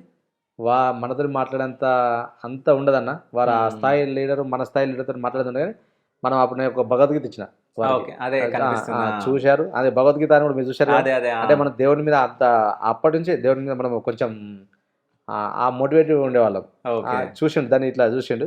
పక్కపండి అప్పుడు పక్కపండి ఉన్న వాళ్ళు పొన్నం ప్రభాకరన్న వారు ఉండి భగవద్గీత అని వాళ్ళకి ఇంగ్లీష్లో చెప్పినప్పుడు ట్రాన్స్లేట్ చేసినప్పుడు ఓహో అని చూసిండు. షేక్ అని ఇచ్చిండు. మంచి ఫోటో దిగినాం. ఓకే. వారితో నడిచినాం. సరే, దానిపైన హ్యాపీ బర్త్డే మామ అని చెప్పేసి ఉంది. అది ఎవరు ఇచ్చిరో నాకు తెలియదు. అది బీఆర్ఎస్ పార్టీ వాళ్ళు ఇచ్చిరా? లేదు మా అల్లుడు ఆ? ఇచ్చిండు. సో వెనకాల బీఆర్ఎస్ పార్టీ బ్యానర్ ఉంది. అవునా అన్న? నాకే తెలియదు. అది అది అది ఫోటో అదే. మేము ఆ రోడ్డు మీద దిగినప్పుడు ఆ ఫోటో రోడ్డు పైన అది నాకు తెలిసి షేర్లింగంపల్లి ఏరియా అన్న. ఓకే. మా ఏరియానే అది. షేర్లింగం ఏరియాలో పాదయాత్ర చేసేటప్పుడు రోడ్ పైన వచ్చినాం కదా. అదే అదే. పాదయాత్ర అంటే రోడ్డు మీద కదా. ఆ. మరి కలిసే కాలంలో ఫోటో తీసినప్పుడు బ్యాక్గ్రౌండ్ వచ్చింది అన్నది. ఓకే. అంతే. సో బీఆర్ఎస్ పార్టీలో మంచి స్నేహితులు ఎవరు మీకు? ఉన్నారు చాలా మంది ఉన్నారు. నన్ను ఓకే. మీరు నమ్మరు, బీఆర్ఎస్ పట్ల అసలు వాళ్ళు కూడా నన్ను ఎక్కడ ఒక్కరో ఇద్దరు ఉమ్. ఇంతమంది చెప్పినా అన్న, ఉమ్. ఒక్కరో ఇద్దరికి మించి విమర్శించే వాళ్ళు ఉండరు నన్ను. ఉమ్. నేను అనుకుంటున్నా. అంటే నేను వాళ్ళని కూడా ఎక్కువ మనం కాంట్రవర్సీ పోం, వాళ్ళ గురించి కూడా మనం ఎక్కువ నెగిటివ్గా మాట్లాడం. ఓకే. పార్టీల పరంగా వారొక పార్టీలు ఉంటారు, మేము ఒక పార్టీలు ఉంటాం. సిద్ధాంత పరంగా వారొకటి మేము ఒకటి. కానీ వ్యక్తిగతంగా మీకు కొట్లాట ఏముంటుందన్న? మీరు మీడియాలో ఉన్నారు, మేము ఉన్నాం. వ్యక్తిగతంగా మనకేముంటుందన్న? వారొక పార్టీలో వాళ్ళకి నచ్చిన పార్టీలో వాళ్ళు పనిచేసుకుంటారు. వ్యక్తిగత అభిప్రాయాలు ఉండే కదా. మేము వాళ్ళతో కలిసి మంచిగా టీ తాగుతాము, టిఫిన్ చేస్తాం. అవసరం అంటే వాళ్ళ ఇంటికి మేము పోతాం, భోజనం రమ్మంటాం. మా ఇంట్లో ఫంక్షన్ వాళ్ళు రమ్మంటాం, వాళ్ళ విషయం వాళ్ళ ఫంక్షన్ పోతాం. నాకు అందరూ మంచి మిత్రులు ఉన్నారన్న. సో ఎన్ని కష్టాలు ఉన్నా, ఏ పరిస్థితుల్లో ఉన్నా జనాల కష్టాలను అయితే పట్టించుకోకుండా అయితే ఉండరు మీరు? ఉండడం 100%. ప్రతినిత్యం గ్రామాల్లో తిరుగుతుంటాం. మీరు ప్రతినిత్యం ఏదో ఒక శుభకార్యమో అపకార్యమో మంచో చెడో కార్యక్రమాలనే ప్రతిరోజు ఉంటాం. ఓకే. ఒక 2 రోజులు ఎప్పుడో రేర్ కేసులు అన్న. ప్రతిరోజు ఏదో గ్రామంలో తిరుగుతూనే ఉంటాం. అటు మంచి కావచ్చు, ఫంక్షన్ కావచ్చు, చెడు కావచ్చు, చనిపోయినప్పుడు అవి అట్లాంటి కార్యక్రమంలో ఏదో ఒక కార్యక్రమం తిరుగుతూనే ఉంటాం. ఇంకా ప్రతినిత్యం. అయితే పెళ్లి కాకముందు నుంచి మీరు కాంగ్రెస్లో ఉండడం జరిగింది. అవును. అవునా? అవును. సో పెళ్ళైన తర్వాత మొత్తం చేంజ్ ఉంటుంది. అంటే సతీమణి రావడం, సో ఇవన్నీ ఉంటాయి. సో అంటే వాళ్ళ ఫ్యామిలీలో కూడా ఊరికే పాలిటిక్స్ అని చెప్పేసి ఏంది, ఈ పైసలు ఖర్చు పెట్టుడు ఏంది, ఏదైనా జాబ్ చేస్తా కదా, సో మిమ్మల్ని ఎట్లా నడిపిస్తుండు అది ఇది అని చెప్పేసి అటు సైడ్ నుంచి మాటలు వస్తూ ఉంటాయి. సో అవి ఎప్పుడన్నా మీతో షేర్ చేసుకోవడం జరిగిందా? అంటే మీ సతీమణి? అంటే మా సతీమణితో నాకు పెద్ద ఇబ్బందులు ఉన్నాయి. ఆమె కూడా ఒక 5-6 months ఏమో ఇబ్బంది పడుతున్నారు. ఇక తర్వాత అలవాటు పడ్డారు. అంటే స్టార్టింగ్ 5-6 months ఫస్ట్ మ్యారేజ్ అయిన కొత్త మనం ఎందుకు ఇట్లాంటి జీవితం, లేకపోతే ఇదంతా ఎవరో వస్తుంటారు, ఎవరో అన్ని బయట హెడేక్ అన్ని మా ఇంట్లో మోయడం అంతే ఎందుకని ఇబ్బంది పడుతుంటారు. తర్వాత 5-6 months తర్వాత ఆమె కూడా అలవాటు పడ్డది. ఇక మనకు పొద్దున్న వేస్తే ఏదో టిఫిన్ చేసి పంపిస్తుంటుంది. వెళ్ళిపో టైం అయిపోయిందని పంపిస్తుంటుంది. ఫుల్ సపోర్ట్ అనే ఉంటుంది, ఏమి ఇబ్బంది ఏముండదు. మా వాళ్ళ సైడ్ కూడా మా అంకుల్ వాళ్ళు కూడా ఉండే, మరి ఇప్పుడు లేరు కానీ ఆయన కూడా మంచి మాకు అన్ని రకాల సపోర్ట్ చేసేవాడు ఆయన కూడా. ఓకే. సో ఎప్పుడన్నా అంటే వదిన గారు మీతో బాధపడడం జరిగిందా? ఇదే ఇంకా బయట విషయాలు అవి ఆమె కూడా అప్పుడు ముచ్చట్లు పెడుతుంటారు కదా. అవి ముచ్చటే చిరాకు ముచ్చట చెప్పకని చెప్తుంటాయి. ఇక వాళ్ళ చిరు వీళ్ళ చిరు, లేకపోతే అది చెప్పిన ఇది అంటే ఇవన్నీ చెప్పకు ముచ్చట్లు చెప్తుంటా. అంతే మించి ఇక పెద్ద ఏముండదు. ఇక ఇక మనకు ఎంకరేజ్మెంట్లే అదే మూడ్లో ఉంటుంది. ఇక ఓకే. పెద్ద అప్పుడు వద్దనే టైప్ ఎప్పుడు చేయలే. ఇక ఏదో 4-5 నెలలు బాధపడుతున్నారు. తర్వాత వాళ్ళ సైడ్ కూడా అందరూ అలవాటు పడిపోయారు. ఇక ఓకే ఇది మనలే. ఇక ఎలక్షన్స్ అప్పుడు వాళ్ళు కూడా ఫుల్ తిరిగారు. వాళ్ళు కూడా ఓకే వాళ్ళ సైడ్ ఫుల్ తిరిగారు. ఎంతమంది పిల్లలన్నా? ఒక్కడే కొడుకా? ఒక్కడే బాబు, ఒక్కడే ఓకే. ఒక్కడే. సో ఏం చేపిద్దాం అనుకుంటున్నారు బాబుని? ఈ ఈ రంగానికి మాత్రం నాన్న ఇక ఎందుకు? ఇక అంటే మనం ఒకళ్ళు ఉన్నాం, ఇక మా బ్యాక్గ్రౌండ్ ఫాదర్ వాళ్ళు ఉన్నారు, మేము ఉన్నాం. ఇప్పుడు మా తమ్ముని కూడా మేము పెద్ద సరే, నేను ఒకటి చెప్తా ఇప్పుడు. తమ్ముని కూడా నేను ఎంకరేజ్ చేయండి పాలిటిక్స్ లో. సో సర్పంచ్ గా మీ నాన్నుండే అవును, అంటే రాజకీయాలలో, ఆయన కూడా అనుకోవచ్చు నా కొడుకుని రానియొద్దని. అనుకున్నాడు. సో మీరు వచ్చిర్రు, సో మీ కొడుకు కూడా రావచ్చు, మీరు రావద్దు అనుకుంటున్నారు. ఇది 1000% రారు ఇంకా రానియరు. మా తమ్ముళ్ళు రానియా, వాని కూడా రానియా, ఇది ఉన్నారు ఇక రాదు ఇట్లా. ఓకే. అంటే ఇక్కడికి మనతో అంటే ఎందుకు మీకు అన్యాయం జరుగుతుందా? అన్యాయం అని ఏం లేదు. ఓకే. వ్యక్తిగత జీవితం ఎంత అవునన్నా కాదన్నా వ్యక్తిగత జీవితం మాత్రం కోల్పోతాం. ఓకే. పర్సనల్ లైఫ్ అనేది కోల్పోతాం. పర్సనల్ లైఫ్ అంటే ఒక సినిమా చూడబోద్ది అవుతుంది, ఒక రెస్టారెంట్ పోబోద్ది అవుతుంది, ఒక ఫ్రెండ్స్ తోటి తిరగబోద్ది అవుతుంది. మాకు మంద అలవాటు ఎట్లా లేదు, కనీసం సినిమాకో లేకపోతే బిర్యానీ రెస్టారెంట్కో అన్నా అట్లాంటివి కూడా మనం ఫ్రీగా చేయలేకపోతాం. సో ఎందుకు మనం మంచిగా చదువుకుంటే జాబ్ చేసుకుంటూ ఉందామని ఆ టైపులో నేను అదే ఆలోచనలో ఉన్నా. ఓకే. సో ఎప్పుడైనా రాజకీయాల గురించి మాట్లాడతాడా మీ అబ్బాయి? లేదు, లేదు, ఏం లేదు. అంటే ఈ టాపిక్ దియ్య, ఇంకా ఈ టాపిక్ ఏం మాట్లాడు. చదువు మీదే ఉన్న దృష్టి అట్టే ఉంటుంది ఇంకా అది. ఓకే. సో మీరు ఆంధ్రాలో చదువుకున్నారంట కదా? అవునన్నా, ఇంటర్మీడియట్ ఒంగోలులో చేసిన. ఓకే. అంటే అక్కడ ఎందుకు? అప్పుడు 96 ఏరియాలో 96, 98 బ్యాచ్లో అప్పుడు ఆ ఇంటర్మీడియట్ ఎస్ఎస్ఎన్ కాలేజ్ అని ఉండే అన్న. ఓకే. అప్పుడు ఆంధ్రాలో మనకు ఇంటర్మీడియట్ అని ర్యాంక్స్ అని ఫస్ట్ సెకండ్ థర్డ్ ర్యాంక్స్ అని అప్పుడే వచ్చేటి. అక్కడనే బాగున్నాయి కాలేజ్ అని ఈ పేపర్ ఉదయం పేపర్లో వస్తుండే. శ్రీ చైతన్య, ఎస్ఎస్ఎన్ అవి first third fourth fifth 10th వరకు అక్కడి నుంచి వస్తున్నాయి కానీ ర్యాంకులన్నీ బాగున్నాయని చెప్పి అప్పుడు ఫాదర్ అక్కడికి పంపించిండు. ఓకే. మంచి కాలేజ్ ఉండే, అక్కడే ఇంటర్మీడియట్ అక్కడ వేసాం. 10th వరకు ఇక్కడ నాది సిరిసిల్లలో. ఓకే. సిరిసిల్లలో ఫస్ట్ నుంచి 10th ఒకటే స్కూల్, మంచి స్కూల్ ఉండే. మా స్కూల్ యజమాని కూడా మా కరస్పాండెంట్ వారందరూ మా ఫాదర్ మదర్ లాగానే చూసుకున్నారు. మాకు సంబంధించిన స్కూల్ సంబంధించినటువంటి ఆ హెడ్ కరస్పాండెంట్ సొంత తండ్రి లాగానే చూసుకున్నారు. వాళ్ళ మిసెస్ కానీ ఒక తల్లి అనే చూసుకున్నారు. మంచిగా ఉండే కాలేజ్. ఇంటర్మీడియట్ కూడా ఒంగోలులో చేసినాం. తర్వాత హైదరాబాద్ పడ్డాం ఇక. సో మొత్తం హైదరాబాదే. ఇక తర్వాత హైదరాబాద్ పడ్డాం. సో హైదరాబాద్ అనగానే అంజన్ కుమార్ యాదవ్ గారు గుర్తుకొస్తారు ఎక్కువ. అంజన్ కుమార్ యాదవ్ వాళ్ళు ఇంకా మేము అంటే జనరల్గా కాక అంట. అంజన్ సాబ్ను అందరు ఎంపీ సాబ్ ఏమంటే మేము కాక అంటాం. వాళ్ళ అబ్బాయి అనిల్ అన్న మంచి సొంత బ్రదర్ లా ఉంటాడు నాకు. ఓకే. ఎప్పుడు ఫుల్ టైం ఎంకరేజ్, కుమార్ నువ్వు ఇజ్జేయి అది ఇజ్జేయి, నువ్వు పో తొందరగా వెమ్నాడకు, ఇక్కడ ఉండకు, అక్కడ తిరిగిపో అని వాళ్ళ పెద్ద కుమార్ అనిల్ కుమార్ యాదవ్ మీకు తెలుసు, Musheerabad youth Congress state president ఉండే. ఫుల్ సపోర్ట్గా ఉన్నాడు నాకు ఫస్ట్ నుంచి. మంచి మోటివేట్ చేసుకుంటూ ఫస్ట్ నుంచి చాలా సపోర్ట్గా ఉన్నాడు. ఓకే. సో అంటే యూత్కి మీరు ఏమైనా చెప్పాలనుకుంటున్నారా అన్న? అంటే యూత్ రాజకీయాలలోకి రావచ్చా రావద్దా? తప్పకుండా అన్న. వ్యక్తిగతంగా వారు కొన్ని అంబిషన్స్ ఉంటాయి కదా, రాజకీయాల్లో చేయాలి, సేవ చేయాలి, ఒక గ్రామంకు సర్పంచ్గా పొడియాలి, లేకపోతే ఇంకా ఏదో ఎంపీ జెడ్పీసీ చేయాలి, ప్రజలకు అందుబాటులో ఉండాలని కోరికలు ఉంటాయి. వ్యక్తిగతంగా వారి ఇంకా ఇష్టాలను బట్టి ఉంటాయి అన్న. సరే, ఎట్లా సజెషన్ ఇస్తారు? ఇప్పుడు నేను రాజకీయాల్లోకి రావాలనుకుంటున్నాను, నాకు ఏమైనా సజెషన్ ఇవ్వండి. రాజకీయాలకు వచ్చే వాళ్ళకు నేను ఒకటే చెప్తాను, అంటే పుచ్చలపల్లె సుందరయ్య గారిని మనం ఆదర్శం తీసుకోవాలి. హైదరాబాద్ బాలింగపల్లిలో పుచ్చలపల్లి సుందరయ్య పార్క్ ఉంటుంది. వారి స్తూపం ఉంటుంది అక్కడ, పెద్దది విగ్రహం ఉంటుంది. వారికి ఉన్న ఆస్తులన్నీ పొడగొట్టుకున్నాడట. మీరు ఎవరైతే రాజకీయాలకు రావాలనుకున్న యువకులు ఉంటారో, డబ్బులు సంపాదించుకుందాం అనుకుంటే వాళ్ళు రాకండి. ప్రజలకు నీ జేబులో 10 రూపాయలు ఉంటే 5 రూపాయలు ఖర్చు పెట్టేది ఉంటేనే రండి. దీన్నే అడ్డం పెట్టుకొని పైసలు సంపాదించుకుందామని ఆలోచన వాళ్ళు దయచేసి రాజకీయాలకు రావద్దనే కోరుతారు. సరే, ఇప్పుడున్న రాజకీయాలు ఎట్లున్నాయి చెప్పండి. ఎంత అంటే కొద్దిగా కమర్షియల్ అయిపోయినాయి కానీ కాకపోతే అట్లాంటి వేవ్ పోవాలనే ఉంది ఆలోచన. పోతుందంటారా? పోతుందన్న. ఇంకో 5 సంవత్సరాలకు 10 సంవత్సరాలకు కంప్లీట్గా కమర్షియల్ వ్యవస్థ పోతుంది. రాజకీయాలు మళ్ళీ పాత రోజులు వస్తాయి, ఆ నమ్మకం ఉంది. ఓకే. సో మీ కమ్యూనిటీ గురించి కూడా మీరు బాగా పోరాటం చేసిరంట. అవునన్నా. సో అంటే ఓన్లీ మీ కమ్యూనిటీ గురించి చేసిరా, అన్ని కమ్యూనిటీల గురించి ఎందుకు చేయలేదు? ఏం లేదన్న, కమ్యూనిటీ ఫీలింగ్ ఏముండదు. మనం ఒక అంటే లేదు మనం ఒక కులంలో పుట్టినాం కాబట్టి ఆ కులం మీద ప్రేమ ఉన్న కథను ఉంటుంది. ఓకే, దాంట్లో తప్పులేదు. కానీ మనము ఒక కులానికి సంబంధించిన నాయకులం కాదు కదా. నాకు తెలిసి కమ్యూనిటీ అవసరమే, కానీ నా మైండ్లో అయితే ఒకటి మొగ ఆడ రెండే కులాలు అనిపిస్తుంది నాకైతే. అందరం ఒకటే. ఏ కులం అయితే ఏముందన్నా, మనము రెడ్డి కావచ్చు, రావు కావచ్చు, బీసీ కుర్మ కావచ్చు, గోళ్ళ కావచ్చు, కుమ్మరి కావచ్చు, కాపు కావచ్చు, పద్మశాలి కావచ్చు, ఎస్సీ, మాల, మాదిగా, ఏవైనా మేము అందరి కులాలతో నేను ఉంటా. అందరి కులాలతో మంచి ఒక బ్రదర్ అండ్ సిస్టర్ లానే ఉంటాం అందరితోటి. ఓకే. కులాల ఫీలింగ్, కులం అంటే లోపల ఎంతో కొంత ఉంటుంది, కానీ అదే ప్రామాణికం కాదు. దానికి సంబంధించిన వివరాల్లో జిల్లా స్థాయిలో మీటింగ్లో రాష్ట్ర మీటింగ్ అయినప్పుడు తప్పకుండా పోతాం.